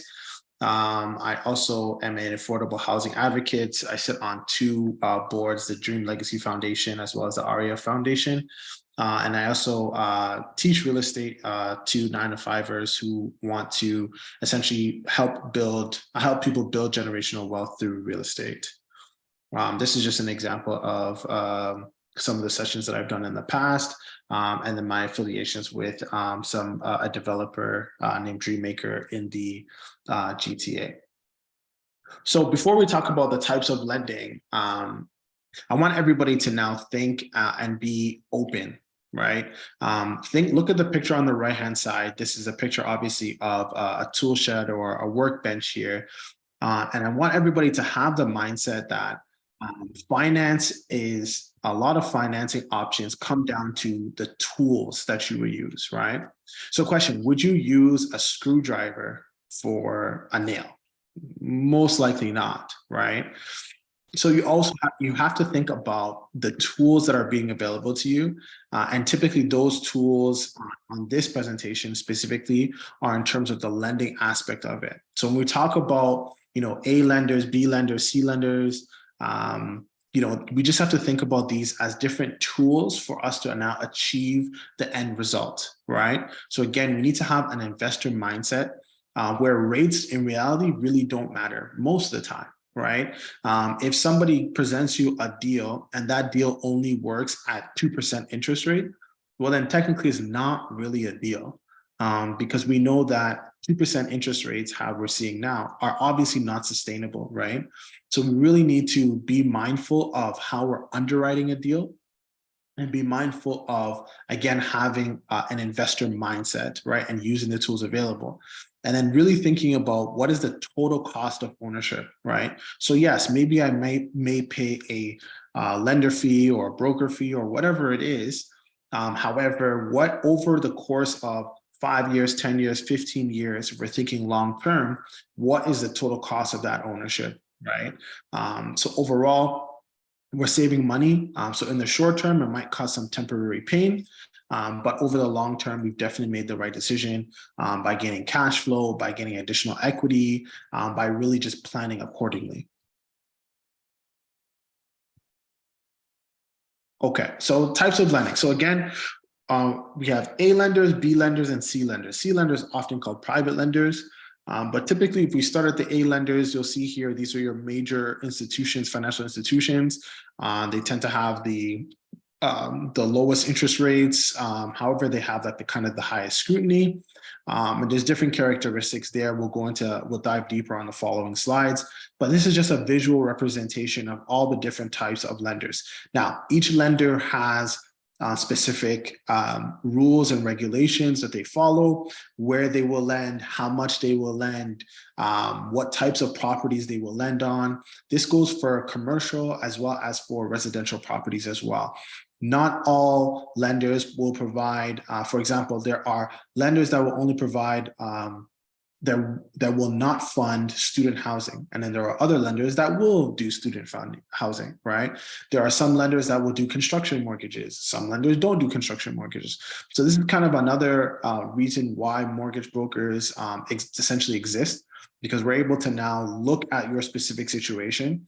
And me, myself, again, as an investment focused agent, I'm able to now look at your situation and say, this is where we can now place your product. Depending on what you want to do, we can place the financing here, and then in the next couple of years, couple of months, whatever it is, we can now move it into either another institution or even just leave it where it is. Again, making sure that we have the best total cost of ownership, right? So again, we start with the A lenders. So again, these are your major banks that you'll typically see, the TDs, the Scotias, RBCs of the world. One of the lenders here that's here, this is actually a credit union, Meridian. They're one of the largest credit unions in Canada. And again, with the A lenders, we typically have the lowest rates. They are federally regulated, so they do have to abide by the stress test. I'll touch on that a little bit more. But again, this also includes credit unions like Meridian or Aduca. They typically don't have any lender fees. They do provide mortgages both conventional as well as insured high ratio deals, meaning if you're putting down less than 20%, they'll be able to provide you mortgages that way. We talk about the scrutiny, right? So with this, you have ratios, basically your gross debt service ratio, which is your GDS, and then your TDS is your total debt service ratio.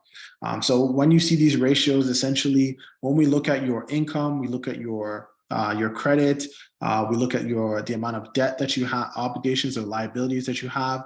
Then we also look at the mortgage, and with the stress test mortgage, we can now see on insured guidelines, and even sometimes even on conventional guidelines, they're typically looking at 3944.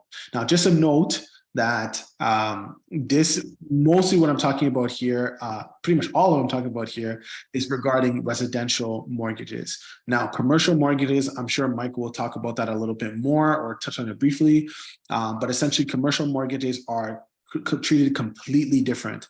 So essentially anything after, if you're buying a property, anything after 4 units is essentially considered a commercial mortgage. However, there are some lenders on the A side that will actually go up to 6 units and treat that as a residential mortgage, right? And again, we'll talk about that a little bit more as we go along in this presentation. But generally speaking, if you have top credit, if we're looking at insured mortgages and even some conventional mortgage, some lenders on the conventional side, your gross debt service has to be 39%. And your total debt service needs to be 44%. Now, I'm not expecting anybody to memorize this. I'm not expecting anybody to go and start calculating this. You can definitely reach out to myself or another mortgage agent, or you can look at calculators online to basically get an idea of what your ratios would be. Then at least you know where they are and what you need to do in order to correct them and bring them in line to actually qualify with an A lender if that's your end result. I make a note here that your TDS actually can be higher on conventional mortgages. So again, a lot of people think that, okay, well, if I put down 20%, I still need to be within that 44%. Some lenders actually allow you to go even higher than that 44% on conventional deals if you're putting down 20% or more. So good note there. Let's move on to B lenders. So B lenders are kind of like the alternative lender space, and some of them get a lot of flack. Unnecessarily, I think, in my opinion, because a lot of people, they don't necessarily fit in the cookie cutter a space for the A banks, and this is essentially why B banks or B lenders actually exist, right? So B banks are kind of like the partner bank that you can think of that are willing to go beyond what the A banks want. So they'll provide extended amortization. So typically on the A lender side, you only get 25 or 30-year amortization. On the B side, you can do 30, 35, and even 40-year in some cases, right? They allow higher debt servicing. So again, on the A side, we looked at 39% and 44%. On the B side, some lenders will go up to 50% GDS, and some lenders will even go up to 60% TDS.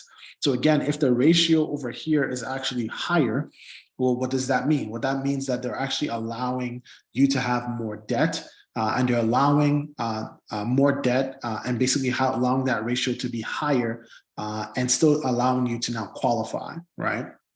If you have bruised credit, you have a prior bankruptcy, a prior consumer proposal, that is okay for B lenders. Now, you may pay more in a premium for allowing that bruised credit, but it is okay. I've heard of clients with a 450 credit score and a story, of course, actually getting approved with a B lender, right? And essentially, if you were in that situation, you would now be able to now have a plan to basically now be with a B lender for, let's say, a year, 2 years, 3 years, and then after that, be in a position where you fixed your credit, corrected your credit, and then be able to now be put into an A lender, or even what we call an alt A lender, which is kind of the in-between between an A lender and a B lender, right? But essentially, you'll be able to now graduate and move over into a lender that will now charge you a lower interest rate, than what you're currently paying with a B lender, right? But it gives you an opportunity to now actually get into the market, perhaps even buy an investment property, and then now move on from there rather than just sitting on the sidelines and watching house prices just continue to grow depending on the market that you're in.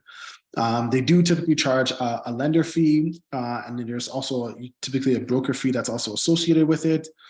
Rental income offset. This is a huge, huge, huge point because B lenders are also very liberal in terms of the amount of money that they will give you on an application for a rental property. So meaning if you're going with an A lender, what happens is there's only a certain percentage, let's say on a rental property, there's only a certain percentage, typically that percentage is 50%, where they will now use 50% of the income to now help you qualify for the mortgage. On the B side of things, you can get up to 80, 85. I've even heard in some cases of 100% rental offset, where they will essentially now take 100% or 80% or 85% of the market rent income and actually use that to now offset your expenses. So this is a huge factor because you can now essentially, it actually makes it easier for you to now buy an investment property because now you can use the rental income or even the future market rental income to now help you to qualify for that purchase. So they're essentially incentivizing you in a sense to now actually buy this rental property using that market rental income. And again, different lenders have different policies.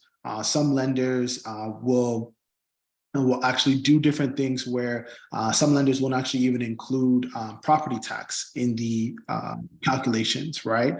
So you're actually able to, again, if you're not including that property tax as a liability, you're not able to now lower your ratios, and then maybe that gives you the opportunity to now qualify within that lender's guidelines. And then finally, contract rate stress test, right? So we talk about, again, A lenders, they have to be, they're federally regulated. They are following the stress test. Essentially, the stress test right now in today's environment is the contract rate, meaning the rate that the bank will give you. Let's say it's 5%. So if the bank gives you a 5% interest rate, we will now have to add 2% to it. So which means that you're getting a 5% interest rate and you'll be paying a mortgage based on 5%. However, you'll be stressed as if the interest rate is actually 7%. Right? On the B side of things, you actually have lenders that actually give you a stress test at the contract rate. So again, in our example, the contract rate is 5%, the interest rate that you're actually paying.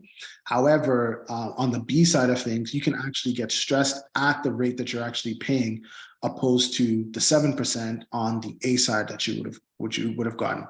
So again, this gives you the opportunity to now have lower ratios because you're not being stressed as high. Right. So again, a great features there on the B side.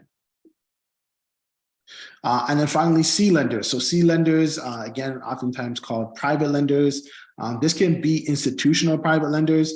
Talk about partnerships. They can also be just personal investors that have money that want to invest in property with you. There's also, I'm not sure if Mike is going to touch on vendor takebacks. But we can definitely talk about that in a future session as well too. But there are more ways outside of these lending guidelines and tools where you can actually get financing even from sellers, right? But essentially, C lenders or private lenders are equity and asset-based lenders, typically going up to 80% loan to value. There are some that go up to even 90% loan to value. However, the fees and rates are absolutely ridiculous. With this environment that we're in right now and the rapidly changing interest rates and the rapidly changing housing market, it is more difficult to get 80% loan to value from a private lender. Doesn't mean that it's impossible, but it is out there. It just costs you a little bit more. Out of the three, they do allow the highest debt servicing. So essentially, they don't even calculate your GDS, TDS. They are interested in the property, right? They don't really care about you. They want the property. They want to know that if I'm giving Collins a mortgage and Collins wins the lottery tomorrow and he takes off, we can now liquidate this property, and there's enough equity in this property for us to now liquidate it and now get our money back, right? So oftentimes there's even no income qualifications, right? So this is advantageous for people that are going through a hard time. They, maybe they're behind on their bills. Maybe there's a life event. They can now go to an equity-based lender, assuming they have equity in their property. They can use that equity-based lender to now maybe cover the bills or even give them an equity takeout, give them some cash so they can kind of survive. And then once they get back on their feet, they can now move that mortgage to another lender on the traditional route, or maybe they'll have a windfall of money where they'll be able to now just pay off the private lending. So typically the income qualifications, again, a lot of times there are no income qualifications besides the fact that they want to know that you don't owe any back taxes to the government, because government comes first, as Ian was mentioning earlier. So they want to make sure you don't owe any back taxes. And the second thing is, if you have a sizable amount of money or amount of debt currently, they want to make sure that you're at least going to be able to pay the property taxes on the property. So they may actually just check for bank statements on there. But again, depending on the type of property, the location of the property, all of these things will also change as well too. And in regards to the convenience of this, of not checking your income, not really caring about your credit, and essentially not caring about the debt servicing, they will now charge a higher interest rate. They'll also charge higher lender fees, right? So it is a bit of a sticker shock for people that are used to now just going with the A lenders and seeing, the prime rates. However, but there is a time and a place for private lenders, of course, yeah, even in today's market. So let's talk about some of the special financing programs. So here we're talking, this program in particular is one of my favorite programs. It's something that I specialize in. It's called the 100% financing program. This is specifically regards to pre-construction. So I believe it was Cathie that was talking about pre-construction and assignment sales. So again, this process here is a special program. Not too many, there's only a few lenders that actually offer this program, but essentially it gives you an opportunity where if there is enough equity in the property between the time that your property is purchased and the time that the property is ready to be completed or ready to be turned over in terms of ownership, if there's enough equity, you can actually get a mortgage registered at the purchase price. So what does this allow? Well, this basically means that the initial deposit that you've given to the builder, you actually get that back, right? So here's an example. Somebody goes today and buys a property for $518,000. Their deposit to the builder is spread out over 3 years at $77,000. You can even do this with 3 friends. So essentially here you can say, hey, 3 friends save $720 a month over the course of 3 years. So if you have the 518 minus the 77,000, the balance owing is 440,000, right? In fast forward to 2026, the property value is now 656, and this is just basic going off of a average appreciation of 6% over the next couple of years. And assuming the property hits this value, you can now, instead of going to the bank and getting a mortgage for the 440 that you owe, again, the difference between what you've given the developer and the purchase price, you can now go to another lender specifically that provides this financing program where you can get a mortgage registered at the purchase price. So key note that this is going to be at 80% of the completed value, the 2026 value. So 80% of 656, but it's not to exceed the original purchase price, right? So in this case, it does exceed the purchase price, but we can only register at the purchase price. So we're going to register a mortgage at $518,000. We still own the property, and the $77,000 deposit that we gave to the builder, we actually get that back. So now if you're thinking about, okay, if we're 3 friends here and we've now been saving and we've come together and we've now done this, well, now the 3 of you still own this unit, and then you now have your initial capital back, right? And that initial capital back, you can now use that $77,000 to pay your closing costs.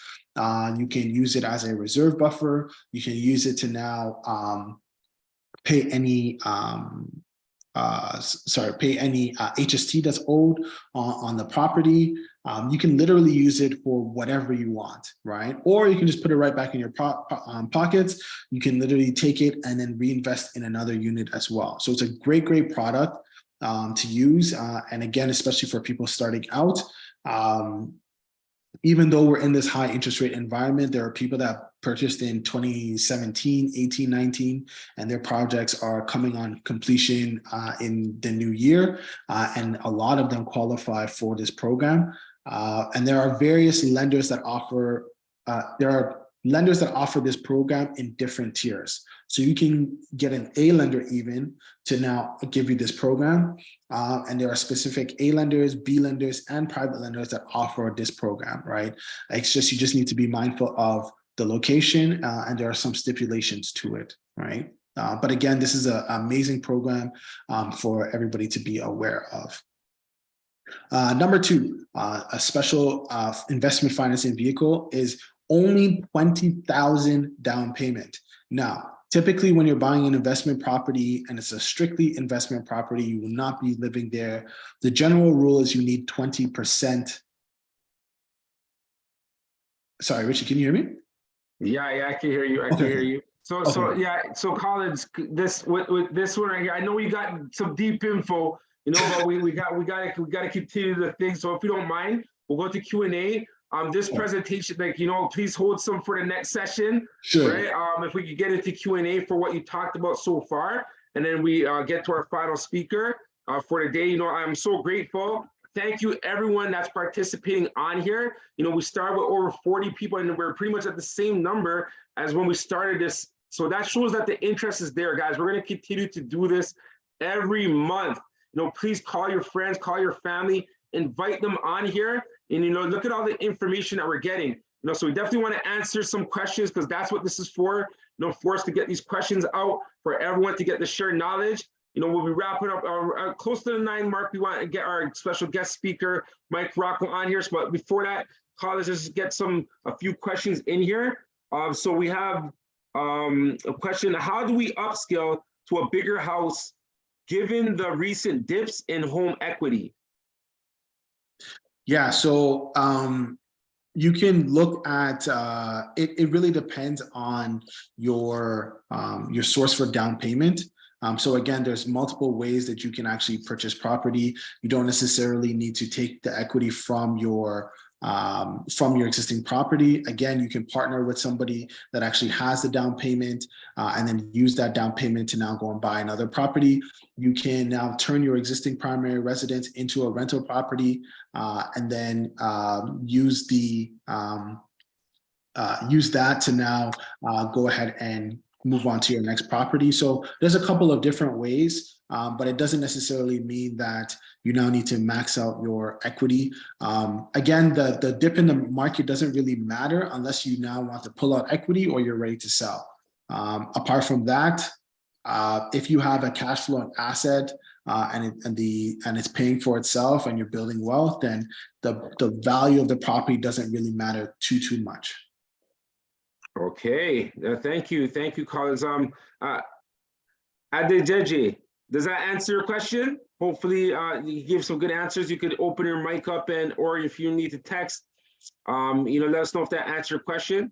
And then we have Quasi, who says roughly, what is the average going rate for second and third mortgages with under borrower putting 20% down currently? So typically you won't find any lenders giving a third mortgage unless it's something ridiculous. So typically you'll be at second mortgage. And typically second mortgage rates can range, if you're looking at 80% loan to value, so 20% down payment, you're typically looking around the 10 to 14% interest, and then lender fees between 2 to 4%. Again, it depends on where you're located, the property is located, etc. All right, perfect. Thank you. I wanted to add to that because I see it happening right now.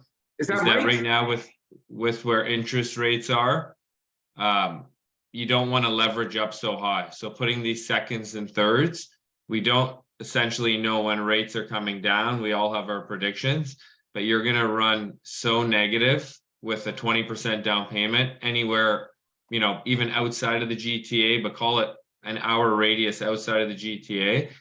There's no way rents will cover your payments with a second, even if 10% second. So unless you have, you know, another 40 grand sitting in the bank as a kind of reserve, I wouldn't suggest leveraging up that high with seconds.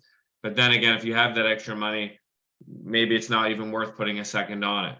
So I'd really think twice, because what I've seen happen and what's happening right now is a lot of people did leverage up when rates were low. And now that values have come down, they're not able to refinance them out. So there's a lot of talk about how much longer could these investors actually hold off before, you know, they run out of money or well over 100% loan to value on the property. Okay. So you see, we wanted to introduce Mike, but you see how he's so active. This is how active he is in the game. You know, he's all in it. So, you know, Mike Rocco, we're definitely going to give you the floor. And is there any other know, questions? I just add to that question. I didn't know if there was any other questions. Yeah, we'll do a Q&A after you break it down. But you know, you did the perfect introduction for yourself. You know, so as you see, he has a lot of knowledge, multi-family investor. You know, and whichever stage you are in real estate, right? It's a good stage. You know, but you could be going for your first property, or maybe your second property, or fifth property, your 10th property. You know, Mike Rocco specializes in multi-family. You know, so, you know, as Collins was talking about, anything 4 or more, you know, that's his forte. So Mike, please take the floor. You know, the control is yours. You can share screen, do all you need to do. All right. Yeah. So Introduce for those of you who yourself don't as well. know me, for those of you who don't know me, I've been investing since 2010. Started off with like duplexes, triplexes. 2014 moved into a 12-unit apartment building and kind of been moving forward with apartment buildings since then. The presentation I have today is like a long presentation. I've done a webinar on it, so I'm going to skip a lot of it and try and keep it short. Where's screen share here? I don't see a screen share. It should be at the bottom. If you look at the bottom beside chat, it should say share screen. Do you see it? I see it now. Okay, let me just move these over. So we're going to get into really how you add value in multifamily, right? Because that's what people want to know. You're buying apartment buildings. It differs from residential. Residential, you know, say you buy even a townhouse now at $700,000 to rent out. What is that value going to be in 2, 3, 4 years from now? You really don't know. You can put in an appreciation of 3%, 4%, like a lot of investors do, but that's somewhat of speculation. We really don't know. Whereas in multifamily, it's a little bit different because the value of the building is based on its income. We do have a podcast. If you guys want to listen to it, the Canadian Multifamily Investing Podcast, it's all focused about multifamily. I think we're up to 55 or 56 episodes released, somewhere around there.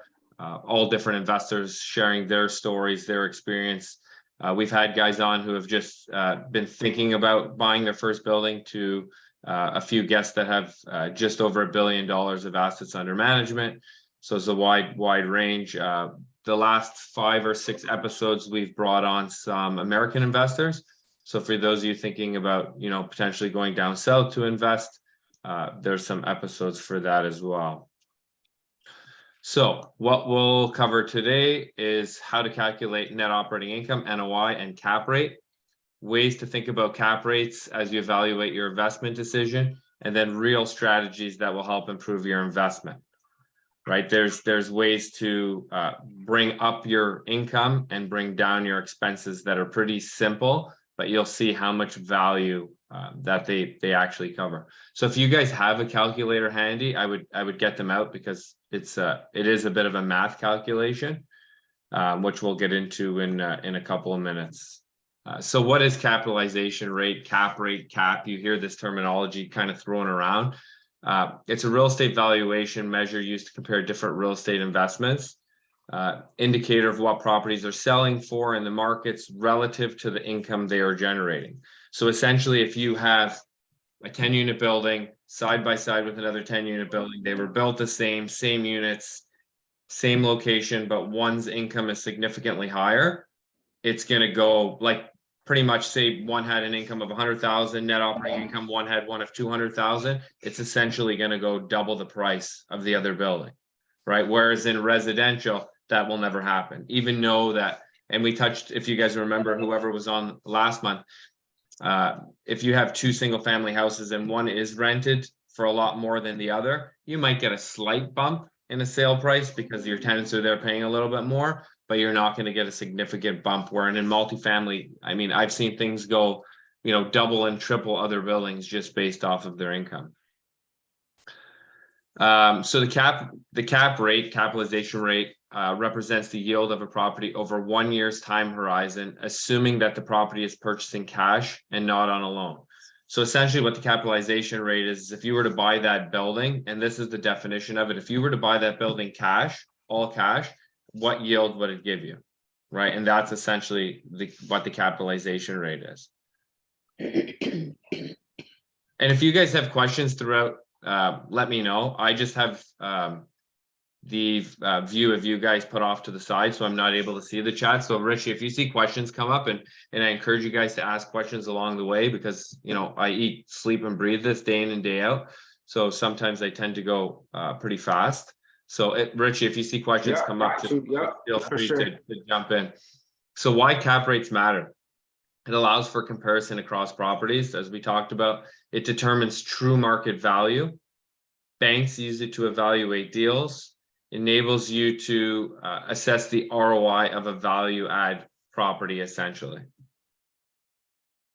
So as you see, compared to other industries, multifamily on average does have a lower capitalization rate. You see office space, industrial, retail, and then suburban office. Typically, the lower the capitalization rate, the more stable that asset class is, right? And as we've seen through COVID, and you know, a lot of multifamily investors, it really is the recession-proof industry. Office got hit hard, people were working from home, but you know, in multifamily, people always need a place to live, right? Some of the higher end markets, as you guys know, rental markets, they got hit because people couldn't afford it. People were forced to move back home, and a lot of the Toronto, like the downtown Toronto market, did take a bit of a hit. I'm typically investing outside of the city in Barrie and Hamilton and Kitchener. We've really had the same vacancy rates we had across the portfolio. Some of the tenants that I did have that were slightly behind were able to catch up, right? You've seen with COVID, the government bailed people out. We're giving them $2,000 a month. So, I mean, couples that were living at home weren't going out eating, weren't taking their kids out or whatnot, and had this extra disposable income. So you can see that's why it has this lower capitalization rate, because it is I believe the most stable asset class. So just a simple calculation. Once you're looking at a property, a multifamily property, and you determine what the net operating income is, if you divide that by the purchase price, you will get your cap rate. So essentially, if your net operating income is $80,000 and you divide that by 1.7, 85,000 divided by 1.7 million, it will equal 5%. And as long as you have any two of these factors, your market value, your NOI, or the capitalization rate in the area, you'll be able to determine the third. Right, this is the golden triangle of multifamily. Any two, you can get the third. So typically in multifamily, you're going to have your income and expenses, so you'll have your NOI. And depending on where you're buying, you should know the going cap rate in that area, what things they're trading for. Because a lot of the bids that come out don't have a price on it. And the bigger you go in building size and the more professional you know, your sellers are and your buyer pool is, they wean out people who aren't familiar, right? They're not people who don't feel comfortable putting in a bid without a price or don't know how to calculate it. They don't want that. They just want someone that they know has a reputation, is able to close. So that kind of weans it out. So once again, this is just how you calculate to get to the market value or NOI divided by your cap rate. So if you had, as we've seen in the last slide, and you'll see going forward, maybe We have this a question real quick. So market value is what you paid for it? Market value is at a 5% cap. So say an area is typically trading at a 5% cap, that's what you're going to get the value of the building. So when you look at, typically when you're looking at an investment property, they're going to give you all the utility bills, they're going to give you the rent roll, and you're going to like minus what you need to minus to get your net operating income. So your income minus your expenses before a mortgage, right? There are some other factors, which I'm not going to get into now because I could be here all night. Lenders do put in other fees like property management fees, repair and maintenance fees, things like that, resident manager fees, right? And that's got to come off of your net operating income. So sometimes you do see brokers, when they're listing, unexperienced brokers listing these things, they're just taking off the utilities. Hence, your net operating income is a little bit higher than it actually is, right? So something like this, if it didn't have the proper fees associated with it, like resident manager fee, property management fee, you would think the value is 1.9, but maybe it's only worth 1.7 or whatnot, because this is actually not 95, it's 85. But for simplicity, once all those factors are in, your incomes minus your expenses, that's kind of how you determine the value, right? And that's why you really need to know what your cap rate is, right? When you get into value add properties, this is where it gets a little tricky, and we'll touch base on that a little further along the presentation here. So this is why you need to know your cap rates in the specific area. And these are some of the reports. You can go into cbre.com, Colliers Canada, CMHC. If you're familiar with multifamily brokers in the space, appraisers, investor networks in that area, they'll be able to tell you pretty much what things are trading at in terms of a cap rate. Because when you see things trade online or RealTrack, which does track off-market deals as well, it's not going to show you what the net operating income is. So you're never going to know what cap rate it actually traded at. You're only going to see like a price per door, which doesn't really have a bearing because, I mean, was it 1 bedrooms? Was it 3 bedrooms? Bachelors? Were rents at top market value? Were they, you know, $1,000 under value? Very difficult to determine. So that's why reaching out and seeing these reports will really get you familiar with cap rates in the area. Okay, question over here from Corey. Is cap rate the percentage you make per year or over the duration of the loan? So the true definition of a cap rate is what I mentioned up top. It is if you bought the building in cash, full out, no mortgage, what yield it would make you, how much you would make on that money if you bought the building cash. Does that make sense?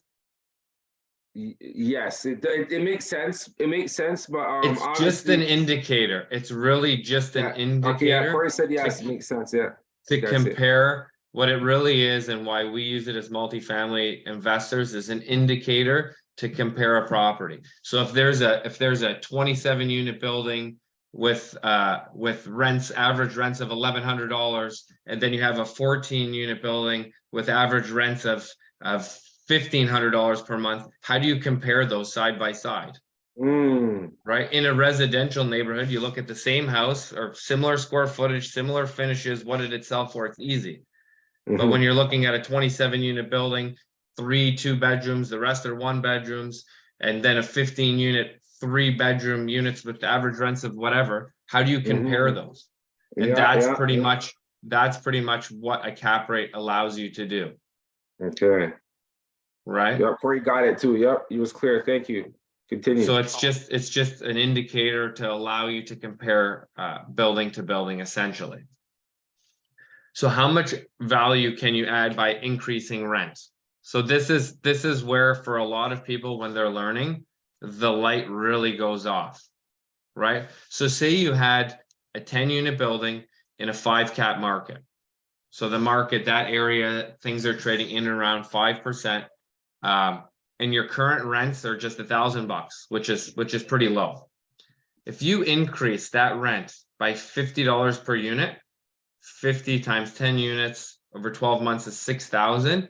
If you take that additional net operating income and divide it by its cap rate, the value added is $120,000. That quick, right? So essentially, if you had a building, and this is where you hear cash for keys and why people pay for cash for keys. If you had a $400 per unit, so things are renting at $1,000, but you know that unit can get $1,400, 400 times 10 units times 12 months, you're getting $48,000 in additional net operating income, because there's no additional expenses for a tenant to leave and you to get a new tenant put in. So at $48,000, at 5% cap market, you're adding $960,000 of value. Right? So essentially what we put in here is a cost of $20,000 to touch up. So in reality, we're seeing stuff right now that has $1,000 per unit, right? You guys see the rents out there. Any tenant who's been there for 7, 8, 9, 10 years in an unrenovated apartment building is probably paying around that $1,000, $1,100. So when you get in there and you actually spend $30,000, $40,000, $50,000 in a beautiful rental in that unit, you're getting closer to that 2,000 market, right? So the building we have in Mississauga that had just closed on in August, we're wrapping up renovations. Average rents for about $1,100. We're going to be getting $2,100 to $2,200 in rents. We're about $50,000 per unit, right? So I mean, you can do the math by just looking at these, how much value it adds and how many units and how much you're willing to pay for cash for keys. So essentially, in this example here, 400,000 or $400 per unit, cost to reno of 20,000. Your upside is 760,000. The thing is tenants won't leave unless you pay them a lot of times. But you have $760,000 of value. So if I went and paid each tenant $20,000, 20,000, right? So I'm about 200,000 to pay each tenant. I'm still walking out of there with $560,000 of profit as quick as I can do that. So if I go knock on everyone's door, pay them 20 grand, they leave, I renovate, I just made $560,000. And a lender is going to lend 75 or 80% of this additional value, 760 or not, essentially 960, right? So we'll be able to pull out our rental money, our cash for keys money, right, and move on. What you typically see in the single family is only this increment, 48,000 a year. Keep in mind, you're also getting this, right? So you're what getting... Jackie was asking is, since you had the other tenants paying a lower price and then they're increasing the amount in the unit, wouldn't the cap rate change then? So depending, this is where it gets a little tricky and very convoluted, because if like a value add building is going to trade at a slightly different cap rate than a turnkey building, right? So there's a lot of conversation along when you're 30% of the unit, like say you have a 20 unit building, 30% of it's turned over, what cap rate does it trade at? And then if it's 60% turned over, what cap rate does it trade at? Nobody really knows, right? It's hard to really determine that. That's why you really have to know and have your finger on the pulse. So essentially what we do is we're looking at an end value. If we were to turn over the whole building, what is that end value going to be at, say, like a turnkey cap? So say 5% is for a stabilized building, right? We'll look at, if we turn over all these units, what is the value of the building going to be? And then we'll look at, if we pay this much and the bank is going to give us this much, so we're $1 million in, how much does that $1 million make us, right? And that determines our return on investment. And when we're buying buildings, we need to stick around that 30-ish% per year ROI. That's our threshold. That's pretty much the threshold in the market. because I know my competitors who I'm typically going up against.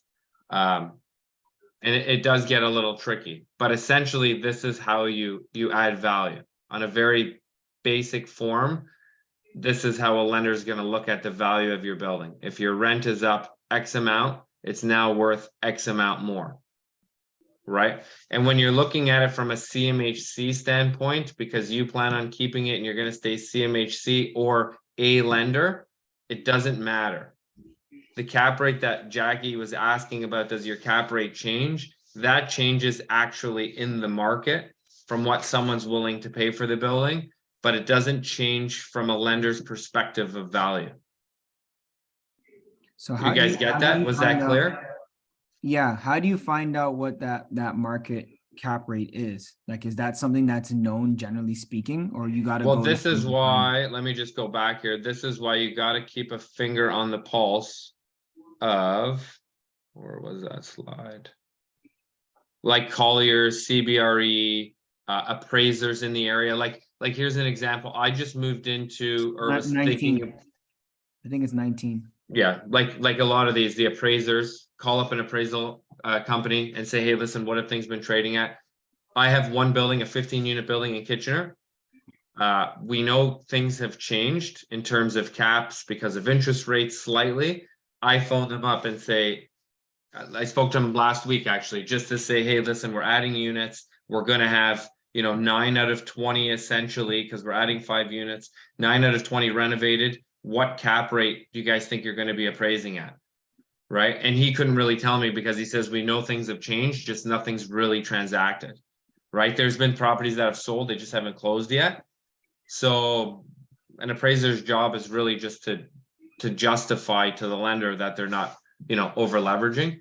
I always go back and forth with the appraisal companies and try and plead my case.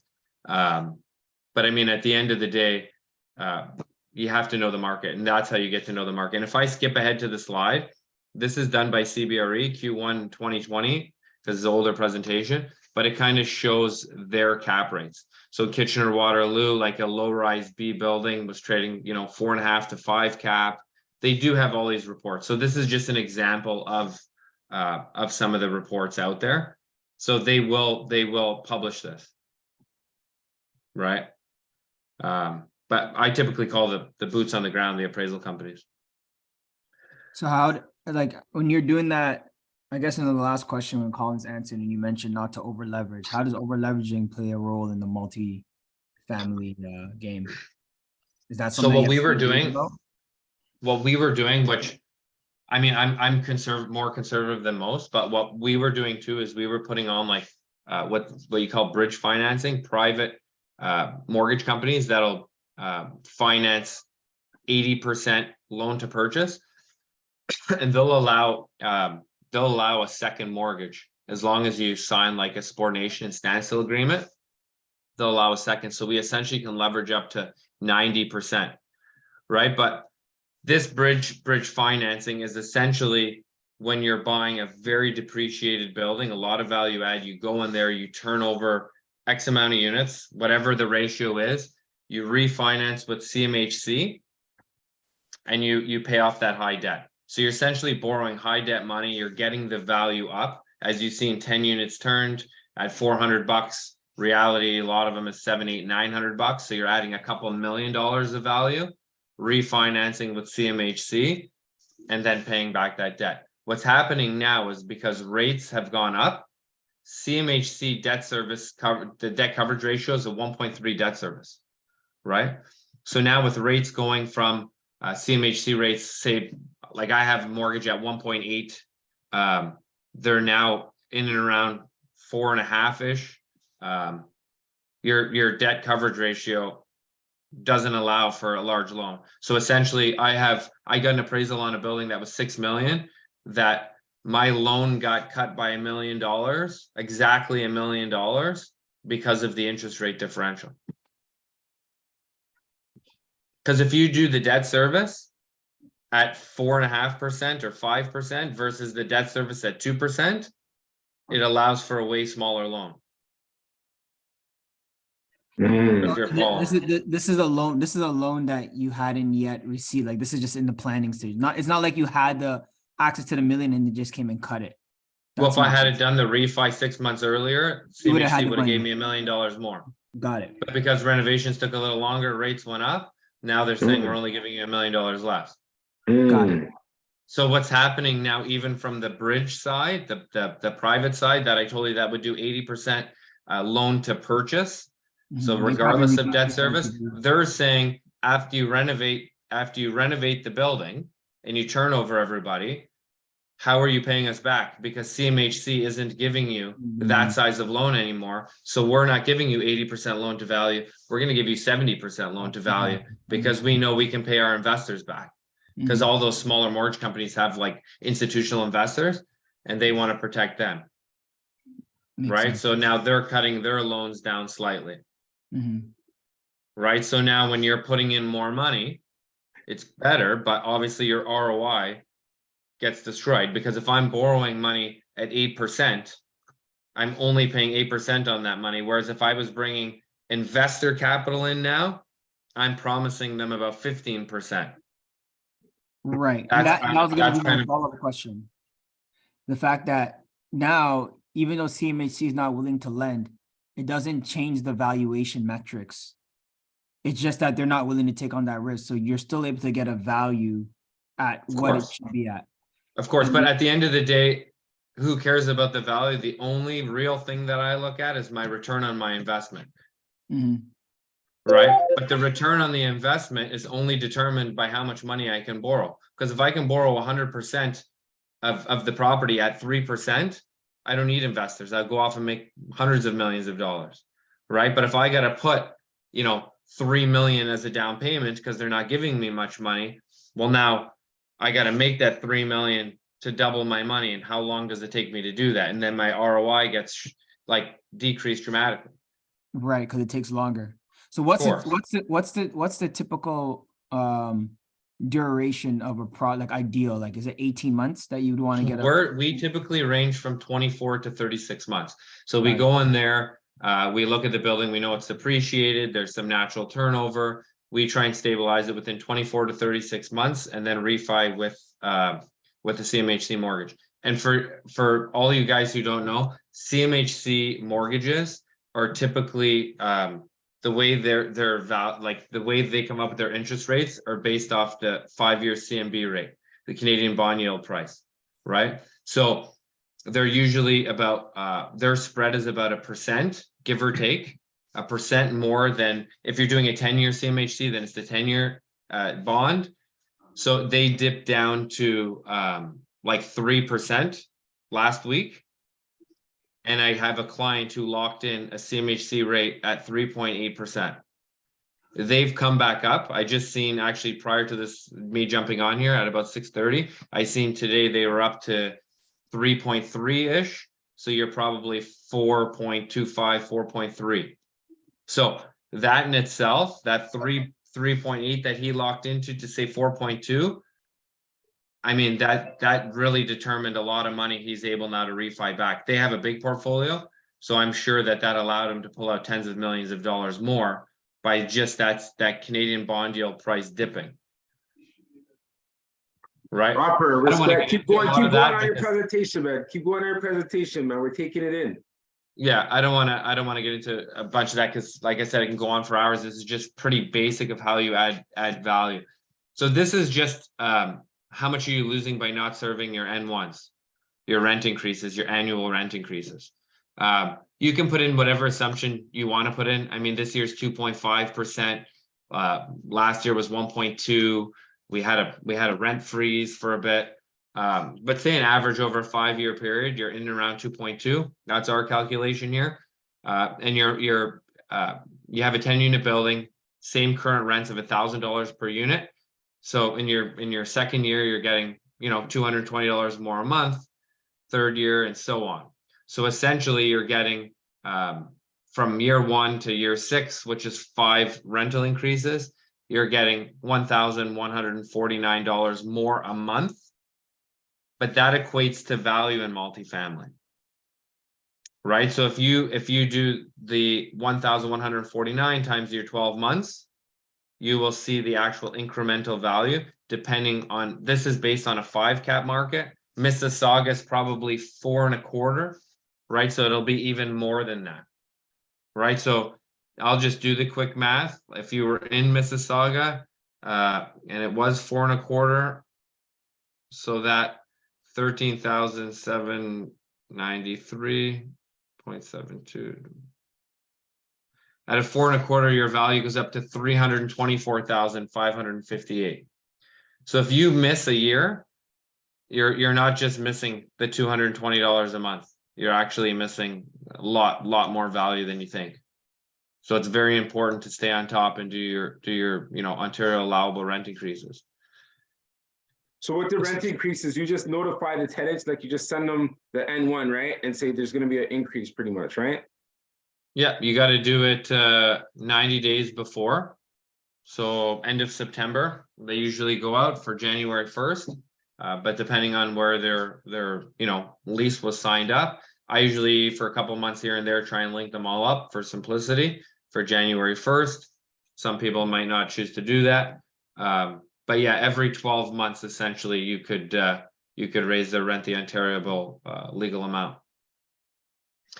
So this is just a very simple calculation, and this is what I think a lot of people like to see at the beginning. For every $1 increase in your net operating income, this is annual, like $1 a year increase, your property value goes up by the multiplier effect. So depending on what market you're in, if you were way up in like, I don't know, Sault Ste. Marie or something, maybe you're in an 8 cap market. So for every $1, you're only getting $12.50. So you would do the $1 divided by 8%, you'd see the value it brings, right? And so on. So, I mean, just to reduce your expenses, and typically, I think it's in the back end here too, putting in low flow plumbing fixtures,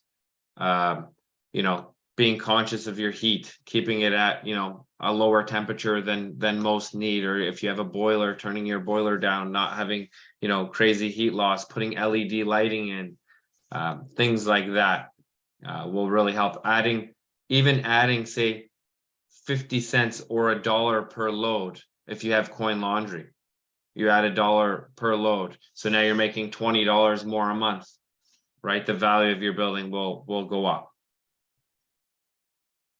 And this is another report done by CBRE, just to show you the historical multifamily cap rates over time. And if you even go way back to whatever 1980, you'll see that cap rates over time do trend down.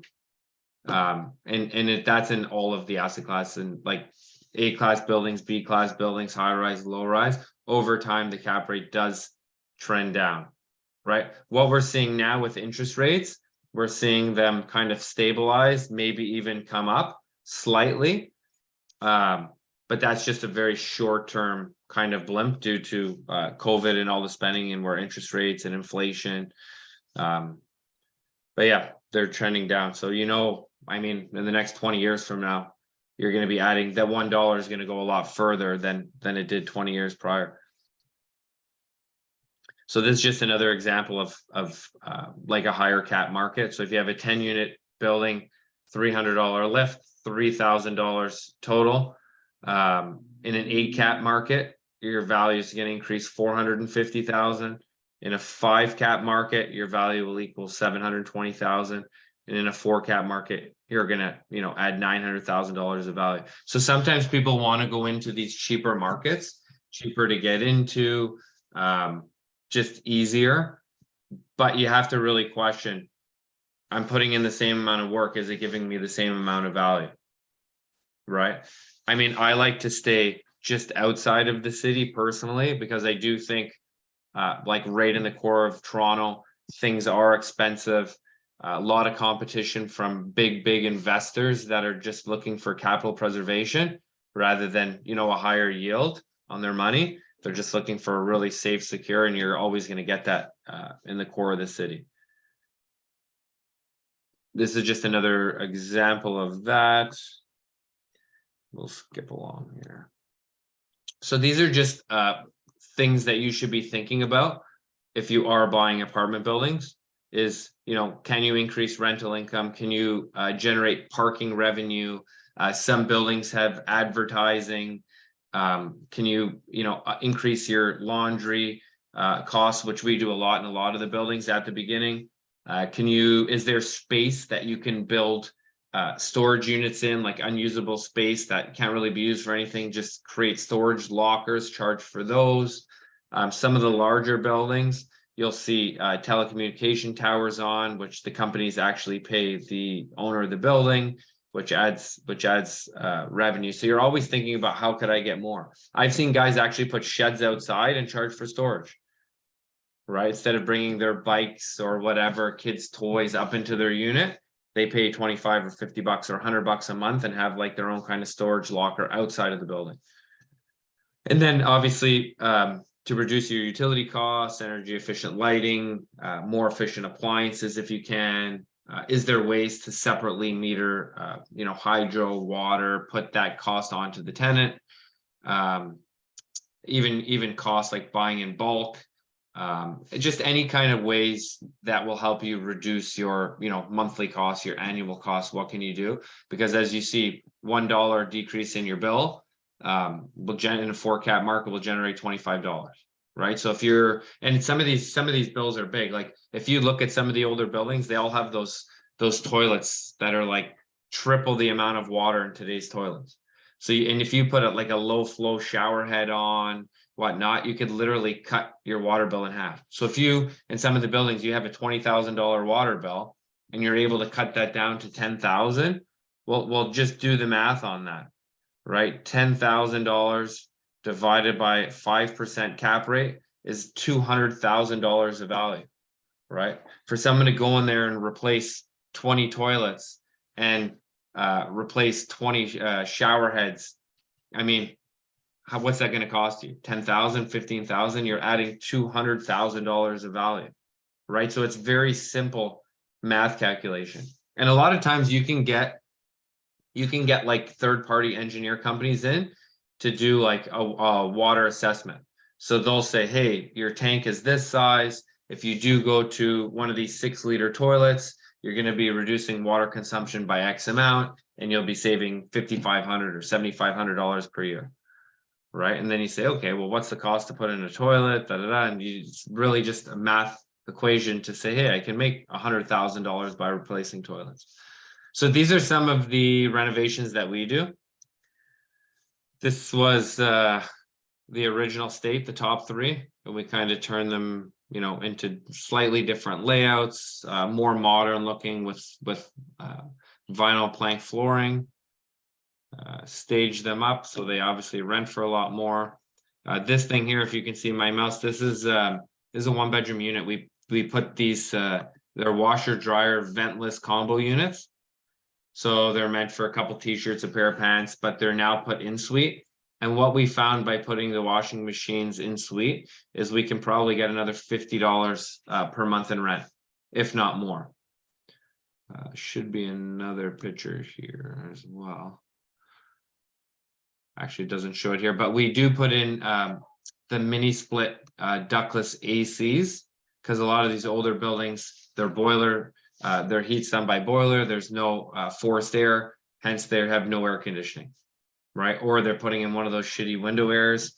So we put the nice ductless mini split units in, and that allows us for another 50 bucks or so. So essentially, adding the stainless steel appliances, quartz countertops, going a little bit above and beyond, we're getting that, about $150 more than if we didn't put in-suite laundry, didn't put AC, didn't put stainless steel appliances. But if you do the math, once again, with your calculators, you do $150 a month times 12 months, $1,800 a year, divided by a 5 cap, you're getting $36,000 of additional value.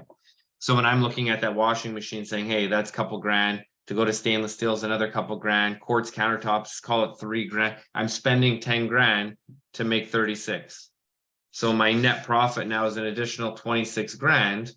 And when you times that by, say, 30 units in the portfolio, I'm making another $700,000 to $800,000 by just adding these few little touches to the unit that get me, you know, a little bit more in rent. So this, Yo, that was deep, man. you'll- I'm sorry, man. That was really deep, man. But continue. That you just made it really explainable right there, though, with those math equations. But go on, man. Go on. Yeah, I mean, but it's really basic like that. Like you add some features. What a lot of guys do, I haven't done it yet, is, you know, they'll put in like a really strong internet that they pay for, right? Maybe it's a few hundred, $200-300 a month for the building, but now not each individual tenant is paying $50-60 for internet. They're going to pay 25 more in rent. That's going to cover their internet bill now.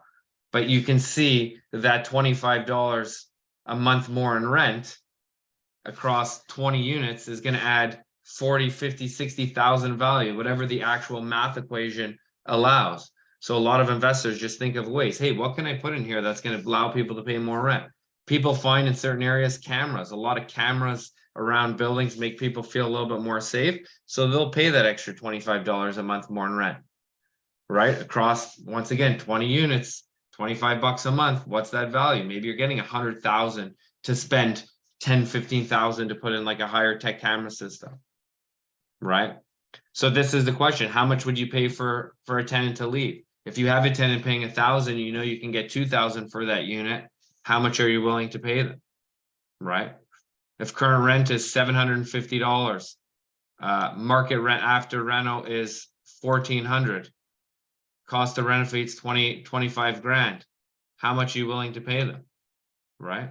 We've paid, I think, 40,000 the last tenant, right? But once again, this simple math question, right? 1,400 minus the 750, 650 is your additional rent, times 12 months is 7,800. At a 5 cap is 156,000. Minus the $25,000 renovation costs, you're left with $131,000 profit. So essentially, if you paid that tenant $31,000, they left, you renovated, you would still profit $100,000, right? Or the value of your building would net be up $100,000, right? And when you start looking at this across like a big portfolio or buying more, it's the light bulb goes off for a lot of investors. So this is just another calculation with incremental value. I don't know what time we're going to here, Richie, but we could get to a Q&A because a lot of this is just, you know, evaluating markets. Go ahead. You're adding value. So does that mean the value is when you go and sell the building, you add that X and whatever that amount is to the cost? Yes. So the value of the building is based off of your net operating income, if you're following. So as high as you can get your net operating income, if you lower your expenses, your net operating income is going to be higher, because net operating income is all your income minus your expenses. Yeah. So if your expenses are lower, that number is going to be bigger, meaning the value is going to be more. Mm-hmm. Right? Yeah. So you're doing whatever you can, but it's literally just a math question. Like if I spend 100 grand getting that tenant out and I can get the rent up to X amount, the value now goes up 200 grand. Like essentially, even if you spend $190,000 to get that tenant out and the value's going up 200, you'll make 10 grand. Is it worth your headache to do that? Probably not for 10 grand, right? But that's kind of for you to determine, right? Some, like, we've paid more when we know a refinance is happening. If I don't have a refinance for another 3 years, I'm probably not going to pay too much.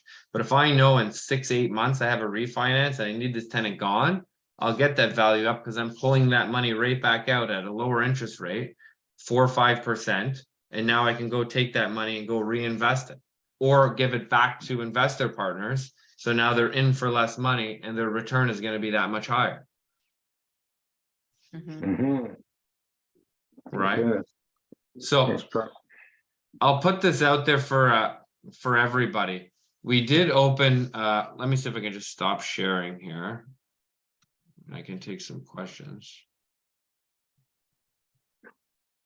We are not open yet. We probably be open first or second week of February. we've created a mutual fund trust. So essentially it's a pool of money that comes in through an exempt market dealer. So we're essentially a product on a shelf of investment companies, and we're able to take RSP money, TFSA money, at a minimum of $10,000. So if people don't have money to invest on their own or can't find a partner, they can essentially put it into their TFSA and then have that directed into our company to buy apartment buildings. And it's all based off of like a share price. And as values go up, your share price goes up. Is that We're with targeting. Olympia? Yeah, it'll be done through Olympia as their trustee. Yeah, okay. Okay, we have some questions that's over here. So someone said, Kay said, how does one get started in multifamily investing? That's a tough question, because so depending on where you are in your journey, I've had investors that think, and they've started off and they swear by it, start off in like single family duplexes, triplexes, get familiar with it. And then I've had other investors who, one particular is an accountant, just went straight into multifamily, bought like a 10, 12, 15 unit building on her own. Said, I don't want to get involved in that. I'm going to move straight into the multifamily. So you kind of have to know what you want to do, what you're willing to do. Know this, you're like multifamily is a lot of money to get into. So you either have to have quite a bit of money, you have to have access to other people's money, which gets tricky because you can't go out there and market. There's the Ontario Securities Commission. You cannot raise money from other people. People cannot partner with you, essentially. There's very strict regulations around that. I mean, there are exemptions, friends, family, and business associates. But like, we're working with a securities lawyer, and just because you've played sports with someone for 20 years, it doesn't necessarily mean they qualify as your friend. And if you kind of get caught, I mean, to buy one 10-unit building, I mean, realistically, the risk is low, but it's not allowed. And there have been people recently getting caught, right? There's been articles in Globe and Mail of people that I know. You see all this other people's money, even taking it as a second mortgage is not legal, right? So you have to be careful, right? So there's also an exemption called the OM exemption, offering memorandum, which pretty much specifies which this is the mutual fund trust we're opening. It does have an offering memorandum. It's like an 80-90 page document that's pretty much specifies everything that will happen in any scenario, right? It specifies what we're allowed to do, what we can't do, pretty much everything. And we have the Ontario Security Commission kind of overlooking that. All our marketing is filed with the Ontario Securities Commission. It's all done legal and proper, because you do hear of people bringing in money. Even one of my partners on the building now, he's another investor that we've partnered with. He recently just told me, I didn't know this. I know he had a falling out. Someone years ago got caught by the OSC and illegal. He got screwed over $750,000.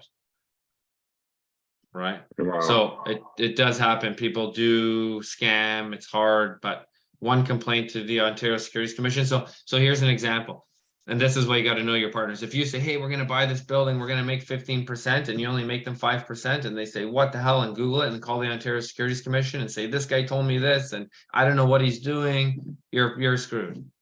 You're probably banned from selling a security, partnering for the rest of your life. Right? I mean, on a small scale, a couple partners, like that's how I started. That's how a lot of people start. But yeah, be careful out there. Be careful now, especially in tough times. In tough times, I mean, people take advantage of shit like that. So I'd be, know who you're partnering with. Ask the questions you need to ask.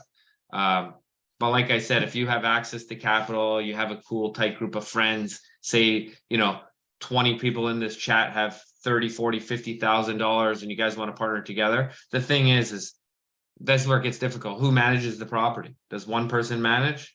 Right? Does one person have a say and control? What happens if the other 10 people aren't happy with the way it's run? What happens? Right? And you don't want to get too many people involved, so then you need proper paperwork.